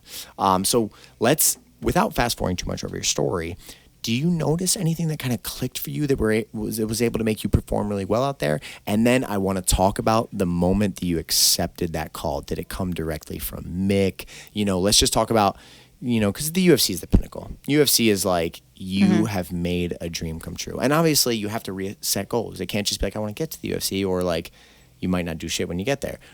But you achieved what most fighters, strive for. You get signed to the UFC, and now you're the 11th ranked fighter in the world. So without expediting it, did anything change for you mentally that led to this winning streak, or were you just, you're just performing to your capabilities? I think a lot of it, I hated to disappoint myself, but I really hated to disappoint Donnie. And Donnie was a fiery man. I mean, he's Yeah. extremely charismatic. He was a very good coach. I remember watching you two spar one time and being like, oh my God. so I got the ruptured Like, eardrum. he was the ruptured eardrum. Yes. Because that man, I remember one time we had a video. Me and Brian were almost crying, laughing. I'm sorry to put this out there. We had filmed the sparring from when me and Bobby and stuff came down. You hit Donnie with a kick. You either kicked him in the face or you kicked him in the body. But right after that, about 5 seconds later, you rip a kick. He catches your kick. He kicked your leg out so hard, you literally went horizontal in the air and hit the mat like. Damn. Yeah, I bet you I could probably find the video. I would love we to had see filmed that. It. You either kicked him in the face or you landed I a don't really think good I body kicked him kick. in the face. It was one of the two. And you didn't register it at all. You just continued to move. The next kick you threw, he caught it, ripped it up, and he booted your leg like he was kicking a 50-yard field goal. Me and Brian were like, oh my, because I was dating Bobby at the time. Yeah. And Brian was like, can you imagine if you kicked Bobby's leg like that? Like you wouldn't hear about that for the next 10 years. And you didn't say a word. He swept you it wasn't a foot sweep. He booted you across the ring. I believe and it. you know what you did? You got right back up, put your hands up, and kept going. But the man just brought intensity, and he brought ferocity. And for as much as he had like the charismatic, good coaching side, he had a little bit of a dark side. Mm-hmm. You know what I mean? And so anyway, He pulled it out of me. That's for sure. 100%. I mean, as weird as it is to say, because some people, that might listen to this podcast because of the controversy that happened with Donnie, they're going to want to hate on him and say all these horrible things and maybe try to say horrible things about you because of the time in your past. But he did help you unlock something within you. Yeah. Because I remember for sure. you had the same fire. I remember you came up and sparred with Bobby and Callie one time, and you just had a fire. You know what I mean? That like, remember the day you dropped both of them back to back? Yes. I think it was a body shots. Body shots, both of them. And they're both just like, gosh, she's just fucking mean. I wasn't mean. I didn't want to. Donnie always wanted me to go 100%. I didn't want to go 100% to people's heads. So I'm like, okay, well, I will just 100% hurt to the body. Yes. 100%. So it really did help you become the woman that you are and the fighter that you are. You know what I mean? Because like, overwhelming positivity is great, and like catering to people is great, and spoiling your athletes is great, but you are fighting. You need to be able to go to some degree of a dark place where you're trying to hurt somebody, and Donnie absolutely was a part of that. Well, I just always trained hard. I mean, we had like 8-hour days, like 7 days a week pretty much, and we got Sunday off, so 6 days a week. Saturday was half a day, but like literally half a day.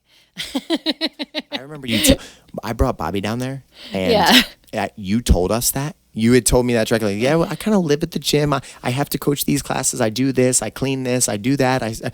And Bobby was looking at me like, if you ever think I'm going to do 1/10 of that, you're out of your mind. Because she'd come in, get a catered private lesson, beat up some of the people in the gym, and be like, we need to go home now. You know what I mean? I'd be like, no, I got to stay and work on the business, or we're leaving now. You know what I mean? And you'd be like, no, I live at the academy.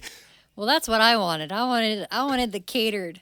I wanted to just get my work in and then be done. But you know what? You probably wouldn't be who you are if you had gotten Probably. that. You know what I mean? Yeah. I remember one session. I'm going to tell one more quick story because I don't want to interrupt you anymore. You had just got done training. Me and Donnie ran a session. I think I taught like an hour and a half of jiu-jitsu. You trained, you rolled, you worked your ass off. Then you sparred with Bobby. You train. You're exhausted. You look like a zombie. You're literally like, where's my water? Yeah. And we're about to leave the academy, and Donnie's by the door, and you're like walking over, and Donnie's like, Andrea, go pick up that bag. And like, he literally sent you to do all these tasks. And I looked at Bobby like, what? He made you go back, get your bag, clean something up, and then come Probably his bag. It might have been go get my bag. But actually something like in my brain, I was like, the level of just dedication or like willingness to just be like, I can't believe you didn't look over and go, yo, fuck you, pick up that bag. I just got done training a 4-hour session.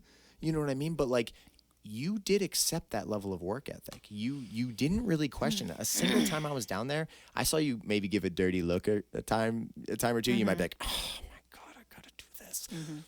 but you were a worker. You know what I mean? And you were not spoiled. You were not catered to. He treated you like if you didn't work hard, you suck.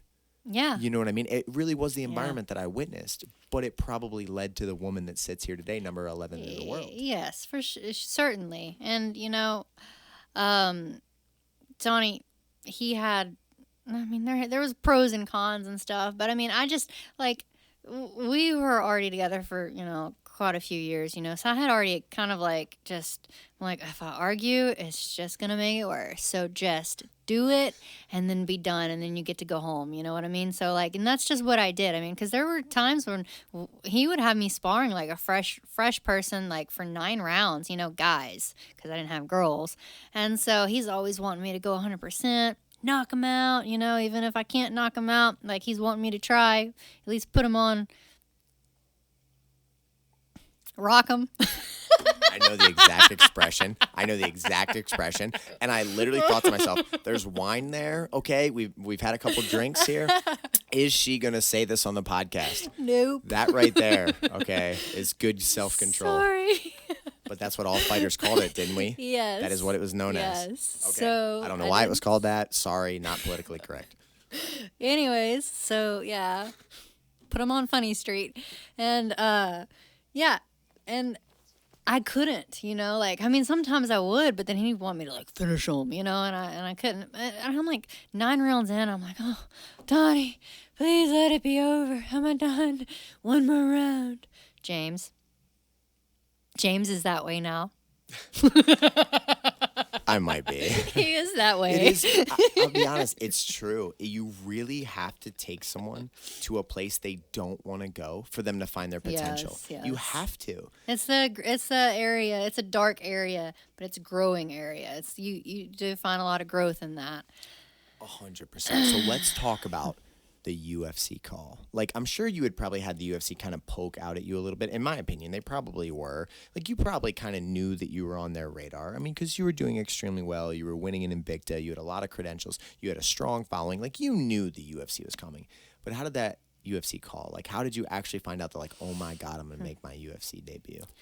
So, yes, I did know that it was going to happen eventually, and I just wanted it just to happen organically. I didn't want to go to the Ultimate Fighter house. I didn't want to do any of that. I just wanted to get the call, and luckily that's what happened. I had just finished my fight against, can you look it up? Jess. It looks like you fought Jamie Thornton. Jamie Thornton. Yes, Jamie Thornton. I don't know why I said won by Jesse. Kimura. Yes, I won by Kimura. So I just fought Jamie Thornton. I was fighting. I was defending my title, I believe, and for LFA. Like LFA 23 for the people that want to look it up. Yep, LFA 23. I was defending my title. Yeah, and this was when I believe Mick still owned part of LFA. So he was also like transitioning into becoming a matchmaker, and I think Paige was supposed to fight Jessica I. And Paige got injured, couldn't fight Jessica I, so they were looking for another opponent for Jessica I. Yes, and which can we say it? Yeah. Oh, I was going to say which your next fight. Yes, ironically. Is now Jessica I. I know, crazy. That's awesome, and that's going to be later this year. Yes. But back to the UFC. So, so I had agreed to fight Jessica I. Mick came up to me, asked me, if I was interested in taking a short notice fight, and I was like, well, I was short notice, I just fought, and it was like 2 weeks, so it was pretty quick. So I gave it a day's thought, and then, we agreed to take it because they were going to offer me, a little bit more than the sign-in, the normal, sign-in money, 10 and 10 at the time, or 8 and 8 at the time, one of the two. Yeah, 8 and 8 or 10 and 10. So they were going to give me a little more than that, the 10 and 10. And so I was like, okay, so sign the contract, it's done. I'm fighting in 2 weeks. But then come to find out, I'm not allowed to fight because I had taken a fluid pill to, help me cut weight. Like a diuretic yes. to help you lose water. Yes. I took a diuretic to, it helps you, you wake up and you pee in the morning, And I had did that in Las Vegas, and so I got considered a failed test. I failed a drug test. Minor suspension for a diuretic. Yeah. Yep. You had to wait till that time elapsed. And I had already been fighting since then. You know, I mean, so I had already done my time. I'd already been fighting since then.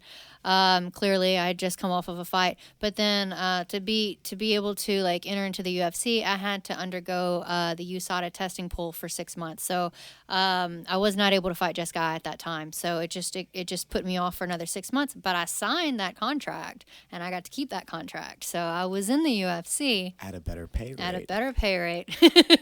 But I was not able to fight until the next year, and that's when Macedo comes in, you know, July. And I ended up getting that, and I got to go to Chile. It was pretty awesome. I mean, it was an incredible experience. You know, there was some ups and downs while we were there, you know, fight week. But, you know, once I got out there and I fought, like, it was back and forth the whole time. It ended up being an exciting enough fight that ended up, you know, we won fight of the night, and so we got that $50,000 bonus. $50,000. So your first fight, me doing the math, you made somewhere around $75,000 or more. That's life changing. Now all of a sudden you come home and you have a check, you know, that hits your bank account, because most fighters are broke up to that point, or not broke, but you're not doing great. You know what I mean? And now you get the $50,000 bonus. You're signed at the UFC. And then I think I remember you being pretty, like, didn't you get back?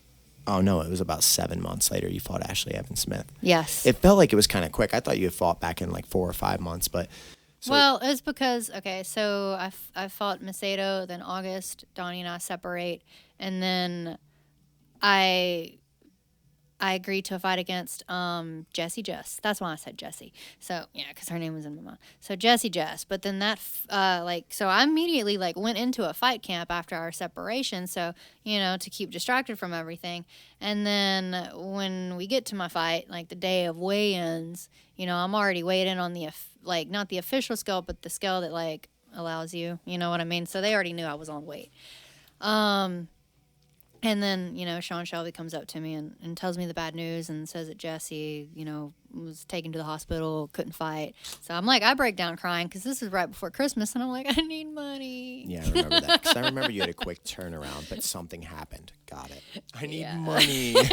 Even though I just got a $50,000 bonus the last time. Yes, but I blew that on something. No. Okay, so I can go into that little detail there. Okay, so after we get the $50,000, like, I give Donnie his 10%, and then I take 12, I put it in my bank account, and then we put the rest into a business account.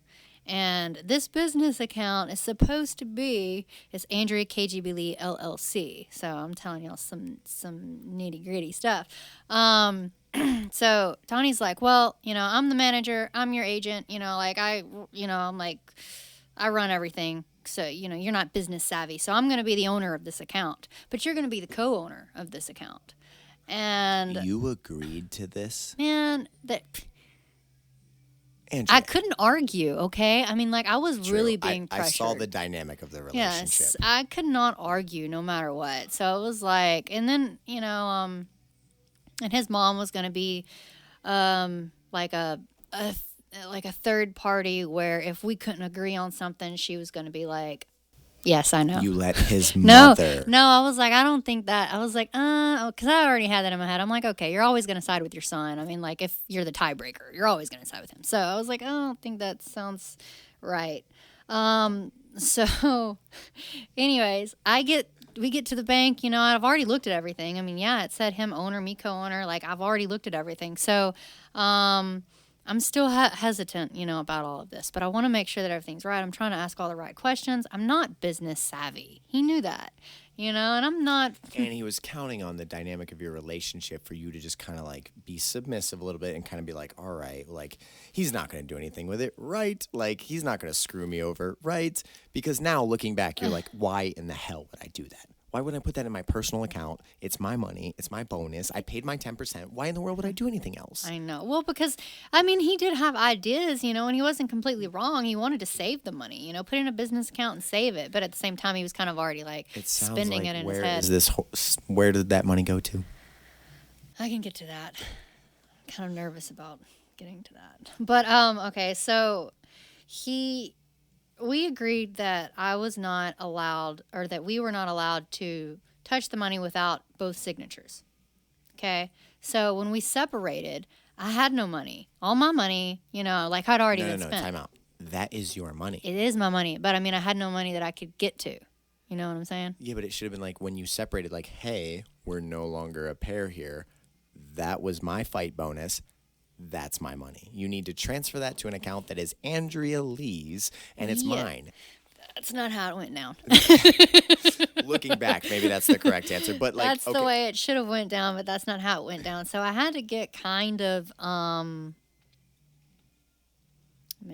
This is actually a really good lesson for people. It really is. About your managers, your relationships, your things like that. Like, even if he's your husband. Even exactly. You need to look at, like, if you've earned something, realize that, like, where you are now may change, and people might be going on the same path now. But if you go on a different path, you need to make sure that you're not setting yourself up for extreme failure, which obviously you've rebounded back and da-da-da-da.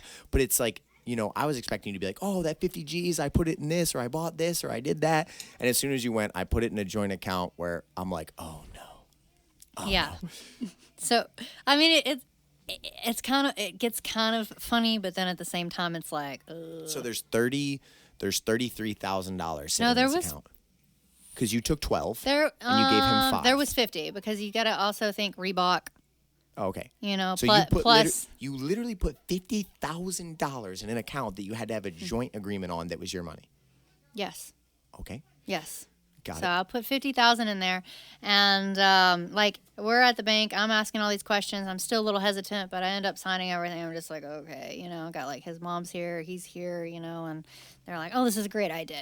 We're gonna like put this money in here, and then we're gonna save up, and every time that you fight, we're putting the money in here, and then we're gonna have money we're gonna have a KGB sports bar, or we're gonna get some boats or whatever it is. Anyways, exciting stuff. Yeah. That's stuff that would motivate you to want to do that. But I was not interested in having a bar. I've already worked in restaurants. I was not interested in owning a restaurant or a bar. But you would like to invest, and you'd like to grow I would like your to wealth. invest. Exactly. So I understand why your brain would be like, okay. It's like properties, maybe. Sure. That's easy. That money comes back pretty quickly, if you're renting property. But so we separate, and I'm like, I don't have any money. I'm staying at a friend's house, and I got to get an apartment because they're giving me an ultimatum. Like, I have to be out of the house, by October. So I'm like, I got to get into an apartment.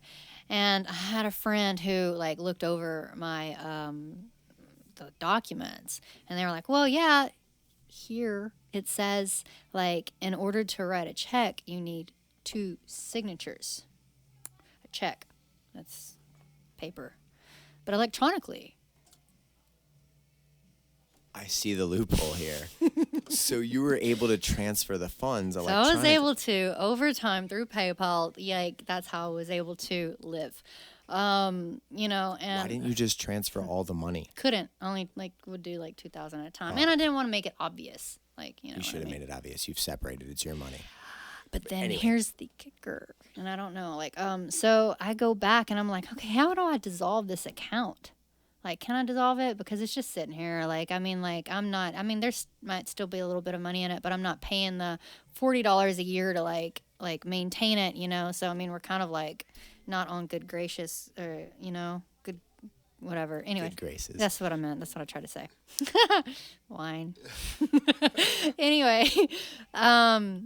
So so I go to the banker, and I'm sitting and talking to the same banker that signed everything, that signed us up, And again, it's Andrea KGB LLC. And I'm like, we got Donnie as the owner and me as the co-owner. I'm like, what do I need to do to dissolve this?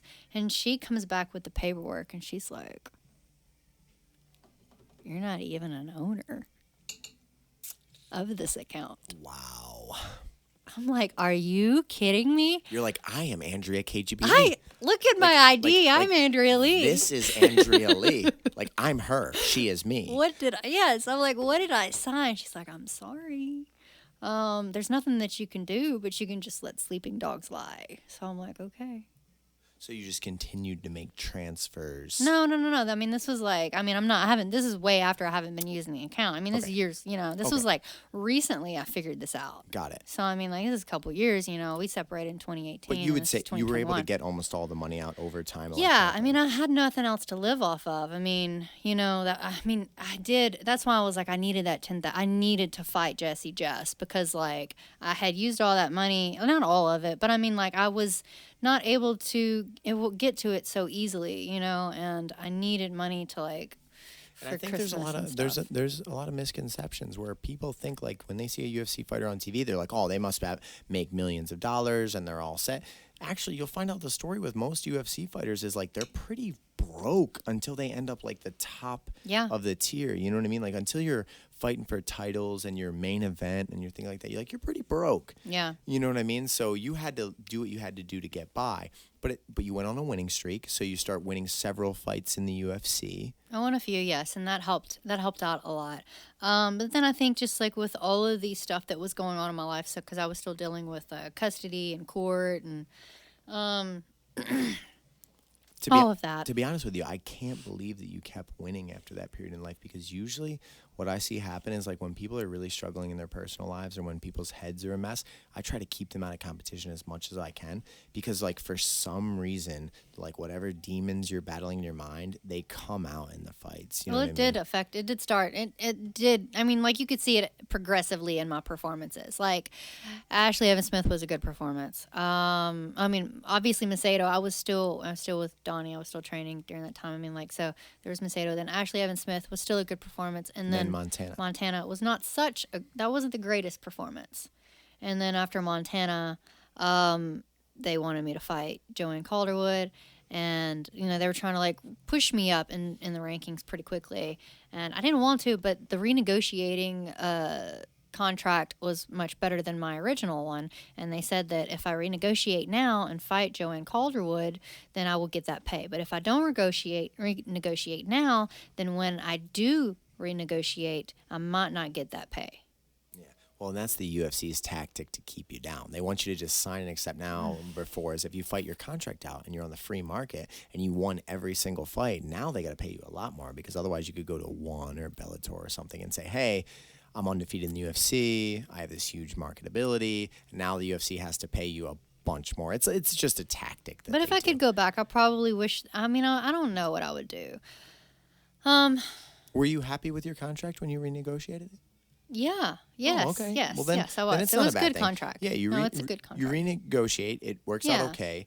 But then you had a very tough period. You had Calderwood. Yeah, I had Calderwood. Then Lauren Murphy, and then you had Roxanne again. Yeah. You know what I mean? And so. And I just, in my headspace, like, I could just tell, like, in all those fights, like, I just was. You weren't the Andrea that you were before.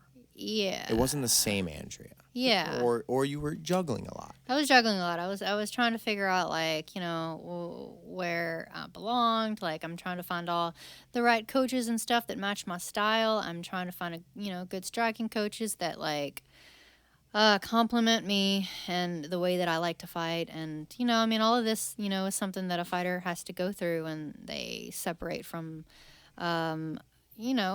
something they've always known, And let's be honest, you had a love interest. I mean, you were dating Donnie. You have a child together. He was, you had a way deeper investment than just you show up in an academy and you have a coach. Yeah. Your entire life got kind of turned upside down. You found out you weren't Andrea KGB at the bank on an account. You know what I mean? So, like, you had a lot going on. Yeah. Whereas, and I was also worried about all of the training partners and all the people, the few that, like, still stayed at Karate Mafia. I was like, man, if I leave, then, like, Karate Mafia is really no longer. You said those exact words to me. You're like, man, I'm thinking about, like, Kendrick and these other people. Like, like, I feel like if I leave, I'm going to destroy the whole family. But at the end of the day, I know it's what I have to do. I know it's what's best for me. Yeah, it was hard. So you were probably, I remember you were kind of trying to find, like, where your new home is. You're training with different people. You're trying to find the right environment.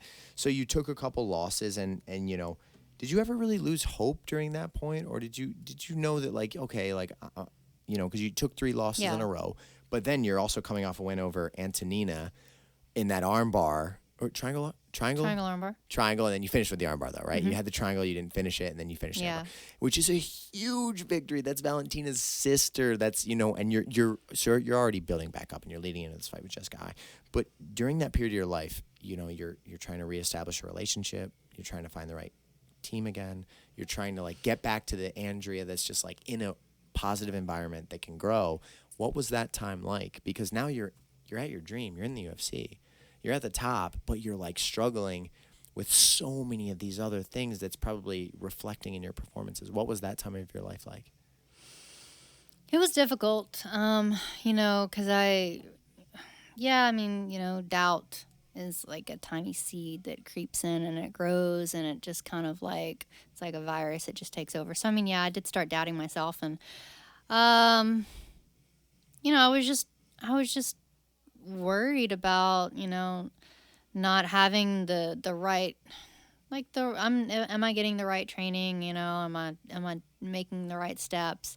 I don't want Donnie to be right, he's like, you can't do it without me. I'm like, yes, I can, and I did. I went on, and I have won fights, and I've lost fights. So I've won fights without him, and I have lost fights, without him. So, maybe my win to loss ratio is not so great, but I'm still trying. I'm still trying to figure this out. Because for the longest, like when I was with him, he was the type of person like, don't ask questions, just do. I'm the thinker in this, in this relationship, this business. I'm like, and that's just kind of like how it was. So,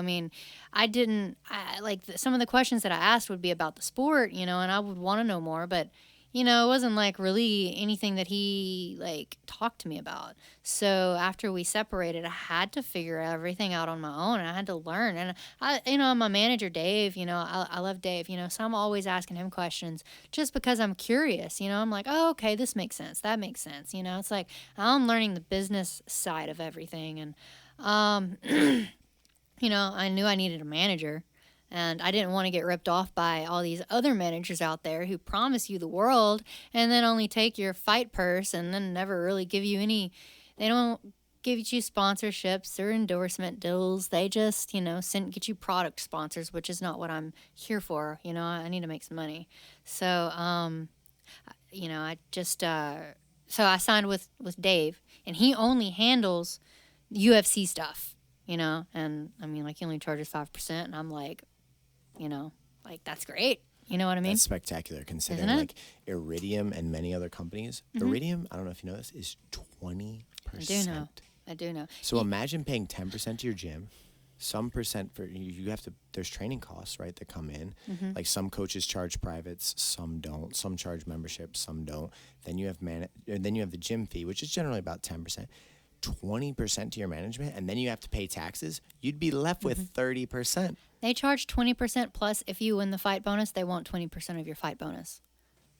That's unbelievable. Listen, like I know that Jason House is an extremely good salesman, and he he gives a good pitch and he speaks really well, but like he's not on the mats with you every day watching you train. No. He doesn't know how you match up with these people. You're just signed to an organization. He goes, here's the fight offer that you got.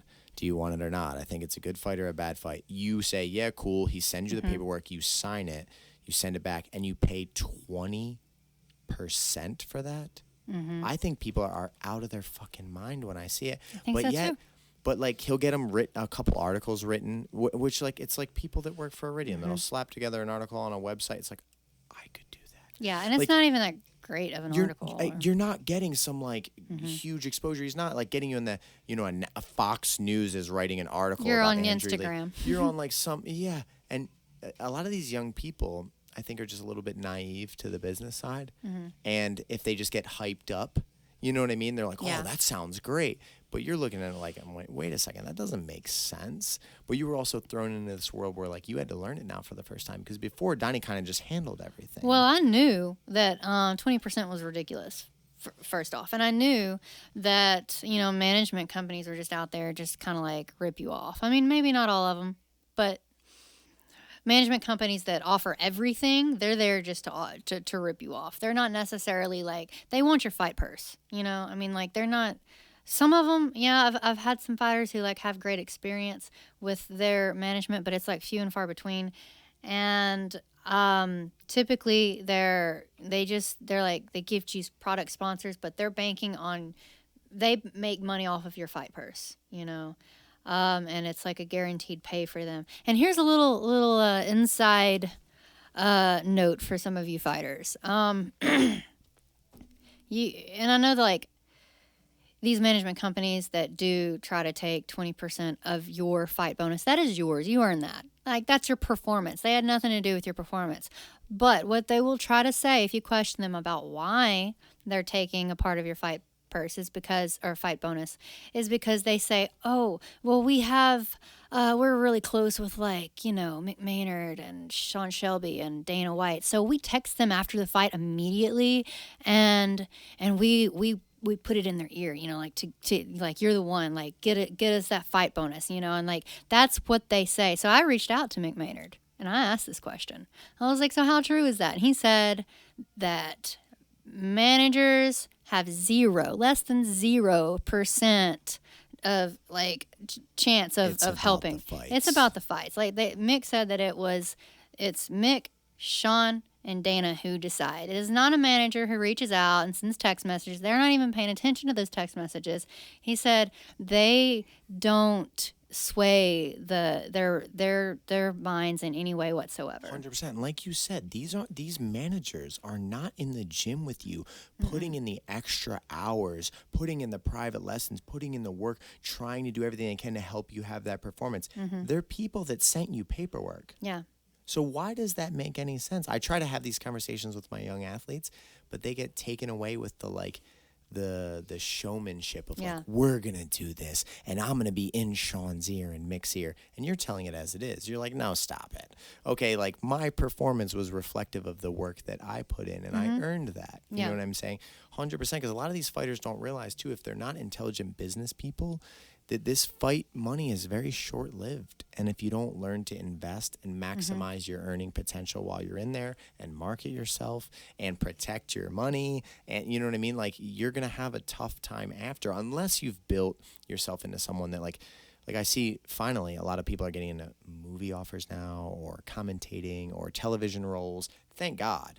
Because right now the UFC pay, not to knock on Dana White or UFC at all, because I think the UFC is an incredible organization that gives the platform for these people, but it's not sustainable. It's not like a career. You know what I mean? You would think being an elite athlete, you'd make 5 to 10 times what you actually make. Yeah. You know what I mean? So hopefully as time goes, that changes. But I think you're dropping a lot of truth right now for people that are young in their career, and they're going to have people that promise them the world, like, for 20%, I'm going to do this, that, and the other thing. They need to question those things. Maybe it doesn't sound like a lot, but it really is. Oh my God, it adds up so fast. For every $10,000 you make, they're taking $2,000. You have to pay 30% to taxes. So you take $10,000, pay 30% to taxes. That's $7,000. Remove a full $2,000 for your management fee. That's $5,000. Pay 10% to your gym. Okay, so that's $4,000. You now have $4,000, right? And what about, did you have to pay for private lessons? Did you have to pay for membership? Did you have to pay for food during training camp? Did you have to pay for recovery services? So now you're $10,000. You're left with $2,000. You just gave away 80% of the ridiculous gross pay that you received. You know what I'm saying? So when you think about it and you go, oh, it's only this. No, it's not that. You have to put it into perspective. You know what I mean? And there's companies out there, you know, that you just have to hold out. And I did. I held out. You know, I got Dave, and I've had people. By the way, let's shout out Dave. What company is he with? Dave Hirschbein. Right now he is just. It's just Dave Hirschbein. It's just Dave Hirschbein. He doesn't really have a. I mean, he's also working with Uriah Faber, and they're working on. He's actually expanding now. You know, before it was he just had like a few select athletes that he worked for, but now he's like expanding. He's actually like, he's becoming bigger. You know, and he's working with Uriah Faber and a lot of Uriah Faber's athletes over at Alpha Male. And also MMA Gold. So, and man, that is so wonderful to hear, because when you get people like that start putting a competitive thing out, going, no, I'm only charging my athletes 5%. I'm gonna go to bat for you. I'm gonna still get your contract, still paperwork, and all of a sudden these 20% things, they're not gonna be able to justify that. You're not gonna be able to justify that you charge someone 4 times what this person does. You know what I mean? Yes. So it's healthy competition, and then hopefully athletes are gonna go, why in the world would I sign with this company for 20% if this man's going to give me 100%? He's going to have a smaller roster, so he's going to be able to take care of me more versus these 20% management things that have 100 people or 200 people. Yeah. You know what I mean? It's a good business model, but it's not good for the athletes. And well, we also agreed, we came to an understanding he's not going out and he's not getting all these sponsorships, so he's not going to promise me all of this and then not be able to like He's being realistic. Yes, up front. he was being He's realistic. not overpromising you. He wasn't. He's not selling you on a show that you're not going to enjoy. You know what I mean? He's saying, "Hey, this is what I'll do for this amount. Do you feel great with it?" And for what he knows he could follow through with. 100%. 100%. He's just promising and delivering in an actual relationship versus being like, promises, I'll fulfill 10%. And if I was able to find a marketing team, along the way, I had other management companies reach out to me, but I was like, man, I'm really close with Dave, and I can't do that to Dave. He's been so good to me, so they've been trying, I've had people try to pull me away, and, and they would tease me with some deals here and there, some Instagram, like some posts for $500 here and there, and I'd be like, okay, so they're showing me, but at the same time, like I'm like, is there any way that you can just market me without like trying to be my manager and take part of my fight purse and just like take 20% of whatever it is you bring me in? That would be great. But no. Yeah, it was the whole thing or nothing at all. I love that you just said that because that's exactly what I tell my people to do. I go, oh, they're offering to do all this. They're going to get you these sponsorships and these deals. Then tell them, hey, any sponsorship that you can bring to me, you can have a percentage of. Yeah. But I'm not going to sign anything else that you don't deserve because you know what? At the end of the day, my coach will talk to, let's say it was Alicia. My coach will talk to Shannon Knapp. My coach will talk to the matchmakers. Yeah. My coach will go over the fight offer. We'll sit down and study the girl together. He actually sees me training. He knows how I match up with her. So if you can bring something to the table, then we can negotiate. And they never want to. Why? Because that would actually make them have to fulfill directly the relationship for what they're promising. You know what I mean? They would have to actually deliver something to then get anything back. So they would have to do the work before they're guaranteed the pay. And these companies want guaranteed pay. And if they can do the work and deliver something, awesome. But like, I love how in the beginning you said like gear spot, like someone in products. Who gives a shit? I swear, so many athletes, they'll get like a pair of shin guards, boxing gloves, rash guard, and they're stoked about it. It's like that cost that management company $57. You're going to pay 20% of $30,000. Does that make sense? It doesn't. When I was an amateur, the product sponsor was a thing. They were like, oh, well, you're an amateur, so, we don't pay amateurs. But when you become pro, that's when we pay. And now it's like, still, people are trying to 100%. only give product sponsors to pros. Every time any one of my athletes receives a message, because you get them, I'm sure you get them all the time. I literally have the message back, is this a monetary sponsorship? That's all they say. And the people either don't respond or they'll be like, oh, no, it's a product thing or we're going to advertise for you. And I'm like, no, you're lame. Go away. You know what I mean? You want this person to represent your brand, to make you a lot of money, but you don't want to give them money for doing so. Yeah. Does that make sense? You know what I mean? So you went through a little bit of the tough times. You took a couple losses. You reestablished a camp. Let's talk about now, though. Let's talk about the good. You're just coming off one of the biggest wins of your career. You hit a beautiful triangle to an armbar on Antonina, sister of the world champion, sister of one of the best women on earth. You know what I mean? Valentina. I hope to see you fight her one day, by the way. God, I think I would love that. I would love that fight. And like, it's a very marketable fight. You're both elite strikers. Your grappling can give her some issues. Like that's an exciting fight. Let's talk about, so where are you at with your training camps now? Where are you living? Your boyfriend's in the UFC. So you went from, your previous relationship, your coach was your relationship. Now you're dating another athlete that lives the lifestyle that's in the UFC. So talk about your life now. Talk about that last win, and let's talk about, the future coming up. You got the fight with Jessica Eye. Yeah. Well, yes, I'm dating Tony Kelly, and By the way, I was going to say, you can remember Tony Kelly from earlier in the story. MTV Caged. Yes. Tony Kelly was one of the guys at the gym. Yes, and we were just friends, and he moved away after the show was filmed, and then we reconnected when I fought Ashley Evans Smith because he was living in Arizona, out there near Phoenix, and so he came to hang out with me and my team. He was also friends with Eric Sands, who was in my corner, so he wanted to come and have like a little reunion and wish me luck. And I got him tickets to the fight so he can come to see the fights. And that's kind of like, that kind of relit the fire for him because Remember at the very beginning of this podcast when you said all these boys that were just my friends that we were playing sports with, all of a sudden they started to like me, and I was like, what are you doing? It's exactly what happened here. The same guy that was just a part of the team slid into the DMs. And, Shut up. no, let's be honest. You remember how you said in the beginning, you were like, and all of a sudden these boys were like having an attraction to me, and I'm like, stop it. It happened with Tony. Well, and he admits he had an attraction to me back then, and I did have an attraction to him back then, but he rubbed me the wrong way, and I just I brushed that off. You know what I mean? It was like he kind of like lost me. You know what I mean? And you know, I mean, it's really a funny story, but I'm not gonna get into that part. But he rubbed me the wrong way, so then I ended up, you know, like. It's not like I set my sights on Donnie. I didn't do that. But I mean, like, you know, it just happened. And, you know, he and I were going in different directions anyways. And so it really was, I guess it was better, you know, the timing was much better, you know, for us to reconnect in Phoenix.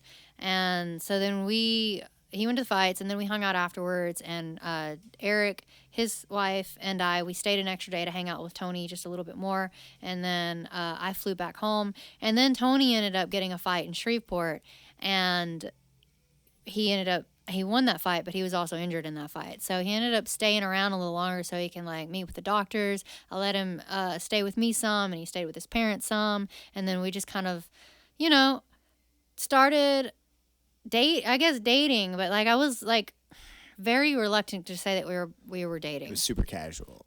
It was like we're together. Yeah, but I was really like, together. I don't want to be in a relationship because I'm tired of, you know, I wasn't sure that I wanted to be with somebody who was also in the sport because I didn't want him to be so involved. I just wanted to have a boyfriend who was a boyfriend, and like I want to have my career, you know, separate.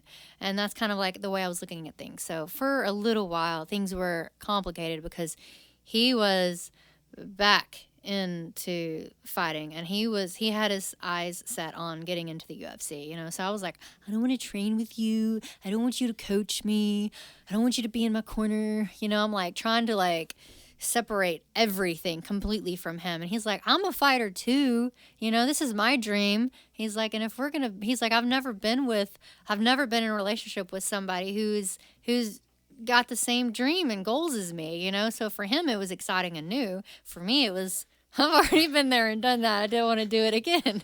And but it slowly, I guess, he was able to prove himself to me, and I allowed him to be in my corner, and I've allowed, you know, him to help me and, you know, coach me and stuff. And I'm still kind of standoffish, you know, like you know, about some things. Like I just, you know, I have to remember I'm the boss. And for all of you other athletes out there and fighters and stuff, who the coach, they're there to tell you, they're there to help you, but you are the boss. You're in charge. It's your career, you know. And you know, I was so tired of, you know, being told that other person was the boss. You know, it's like, you know, it's your career, and you know, they're an assistant. They're the person that is there. If you trust them and you like them and you value them, they're an amazing resource. For sure. It is still your journey. It's, yes. 100%.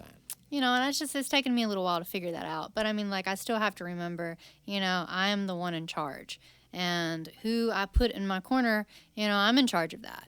You know, and you know, you have to have like a really good vibey, like everyone has to vibe well together, you know. And so before I, you know, could trust him, you know, to be a part of that, like I just wanted to make sure that we could, you know, mesh well. So do you two train together now? Are you at the same academy, or do you do like your training separate and then you have your, like, do you live in the same spot? So we live together, and we turned our garage into a home gym, but we also train at SMAA in Bossier City. And, you know, we'll go up there, we'll get work with Wayne Knutson. And then there's another gym, Victoria Leonardo. She's also, she's big in Invicta, and now she's in the UFC, right? Yeah. So, and she trains. I know her. I've seen her at a lot of fights. Yeah. And her boyfriend or her husband is her coach. He's a really nice guy. Brent, that's his name also. Yes, Brent. Wait, is that the same Brent? Yes. Oh my God, what a small world. My brain, I've met Victoria at so many events and I've seen Brent there every time. And just now, I made the connection back when I met Brent with you, and then I hadn't made that connection. That's the same Brent. That's the same Brent. It definitely is. It's the same Brent that owned the gym that I didn't go to. You don't want to go to. Yes. Oh my God, I just made that connection right now. Yeah, so she was training with me at Karate Mafia before her and Brent ever became a thing. And she's a gangster. Yes. She's really good too. She is very good. And unfortunately, she has a broken arm right now. So I get work with Victoria. I'll go over there and she'll, I'll help her prepare, or she'll help me prepare. She's the only other female that's really in Shreveport, Louisiana, for me to work with. And so I get work with Tony, but I have to really go out of town a lot to get. Yeah, I saw you out in California a lot with Aspen Ladd. You're putting a really good work there. So you're getting to the places you need to be to get the right work, but then you kind of have like that home base together. I'm making it work, but it does cost a lot of money, traveling all the time to make this work. And my last camp, I went to Colorado and I stayed out there. That was costly. And I might be doing it again, but see, Tony, he likes to be comfortable. And there's a lot of driving around in Colorado. It's like 30 minutes here, 30 minutes back, 30 minutes to this place, and 30 minutes back. And, oh, man. I know a place where you two can train, where you can have your own dorm and you can just walk out on the mats and get in phenomenal work and go right back. I know a place. And I'll put you in touch. I wonder if you could be talking about SFS. I'm planning on, we've already talked about it, so we're planning on coming back out this way. And yeah, we'd love to have you. Yeah. You know what I mean? 100%. Yeah. So let's talk about your fight coming up with Jessica I. How do you feel about the fight? How do you feel about this matchup? It's kind of cool that you almost fought her back in the day. I know. And now you have this matchup up with her, coming off a huge win, being ranked number 11 in the world. I don't know where she's ranked, but she's got to be high up there. I think she's number 8. Number 8.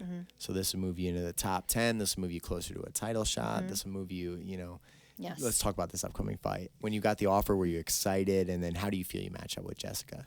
When I got the offer, we were waiting to hear back on Macy. And then I think Macy had some medicals and stuff that she was waiting to hear back about. So like 2 weeks went by. And then Mick reached out and was like, well, we're still waiting to hear back on Macy. So would Andrea want to fight Jessica I?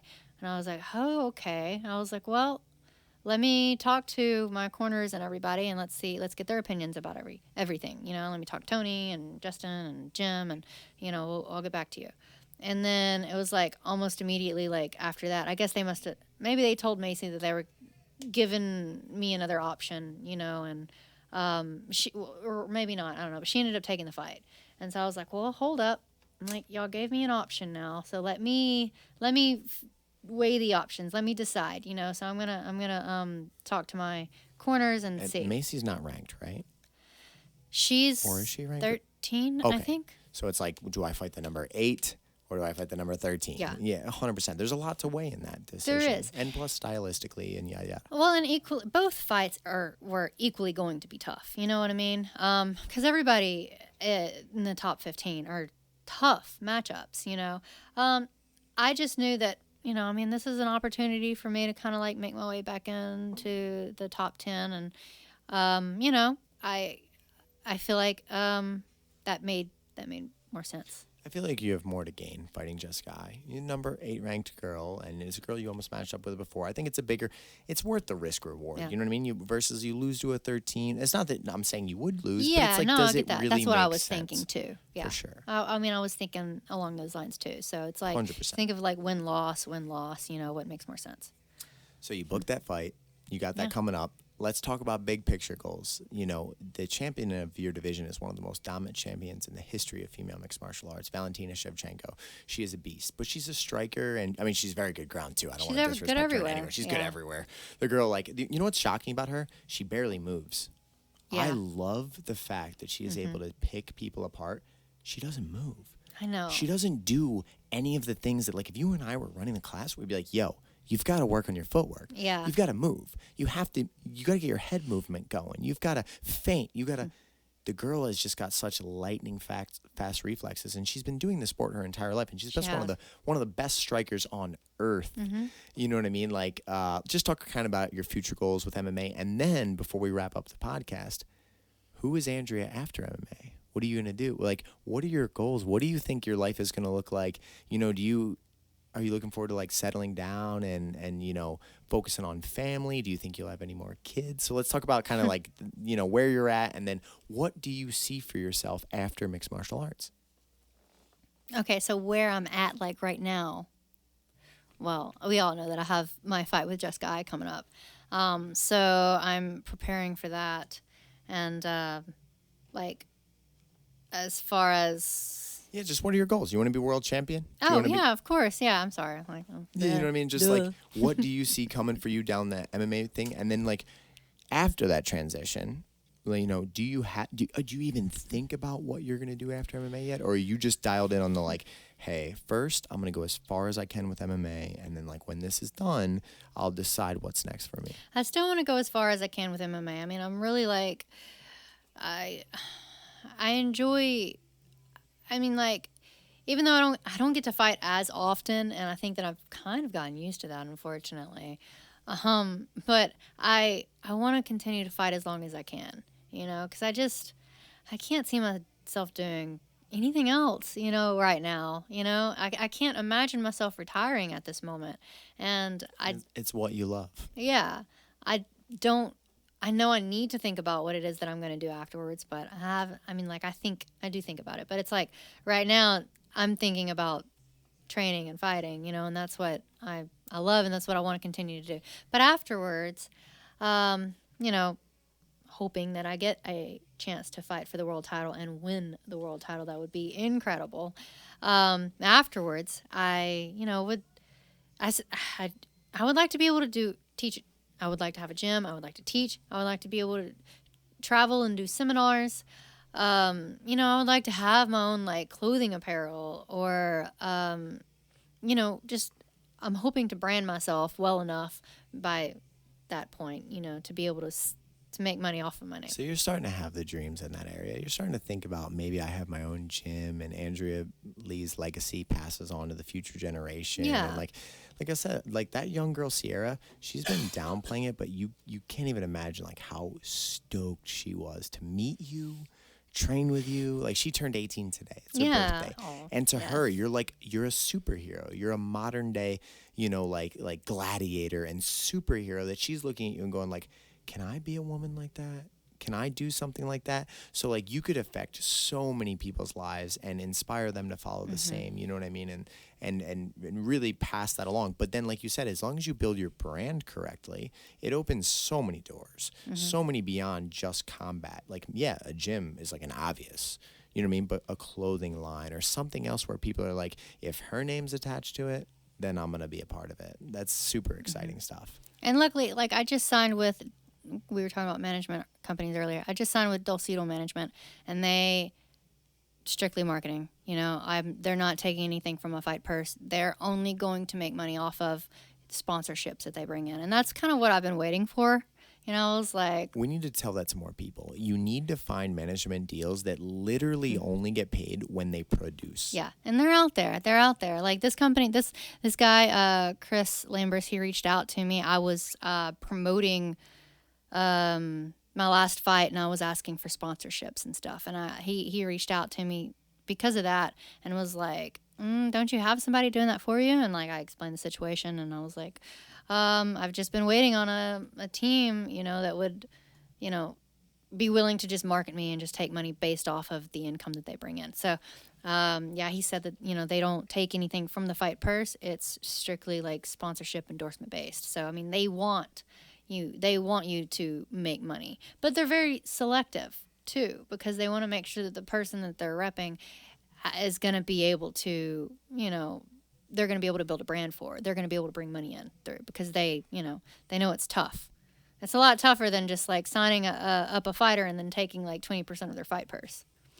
That's why they don't do it. You know the fight offers are going to come. You know that those things are going to take place. Yeah. But you know, some athletes choose to go a direction with their branding that might get them more followers and might get them more attention initially. But in the professional business setting, it actually makes it extremely hard to get big, powerful brands to back them for money. So it is a difficult field. You know what I mean? And you know what I'm talking about without saying it. Like, I'm saying it, but I'm not saying it. You know what I mean? And But we do need to reestablish those relationships where it's like the athlete should come first. And it's like if you can provide and produce for the athlete, you can get a percentage for the work that you've done, but it shouldn't just be promised up front that like, oh yeah, the second we sign a piece of paper, you're getting paid. Because you haven't done any work yet. Yeah. You've given promises. You've said what you might do, you know? So I think the way we wrap this podcast up is just anyone you want to thank, your sponsors, the people you need to shout out, you know, just anything you'd like to do. And plus, I mean, we're capturing a moment in time that'll exist forever. And like one day your daughter will be able to watch this video and many other people will be able to watch this. So just anything else you would like to say in your story or you'd like to cover, and then we'll wrap this podcast up. No, I would, thank you for having me on. I really appreciate it. I've enjoyed the women's camp. It's been some tough work, and, hopefully we'll be able to get more ladies out here next year. And I would like to thank, John and John Company, Healing Panda, Dulcedo Management, Dave Hirschbein, my manager, and also all of my training partners and my coaches, and Tony, who's also been there for me. And, I think that's it, when you get me like trying to think about everybody, but like those are the ones that and the people right you know who you are. Like even if you didn't get an individual shout out, I'm sure that like just like me in my life, there's so many people that you come across or people that that can help you at different stages. Like you're always thankful for those people. You know what I mean? So I'd like to thank Anthony. 100%. Anthony, come on. You got to walk on the camera just for a second. Come around next to Andrea real quick so we can capture this moment without knocking the light over. Come on over. Anthony is making, we should talk about this really quick. Anthony is making a documentary about you. Yes. Tell me about the documentary. Anthony, tell me about the documentary. What are we doing? Real quick, I had met her a few years ago at a film festival, and it was just, a brief 30-second encounter, but I definitely knew that I was going to end up doing something with her in some capacity at that point.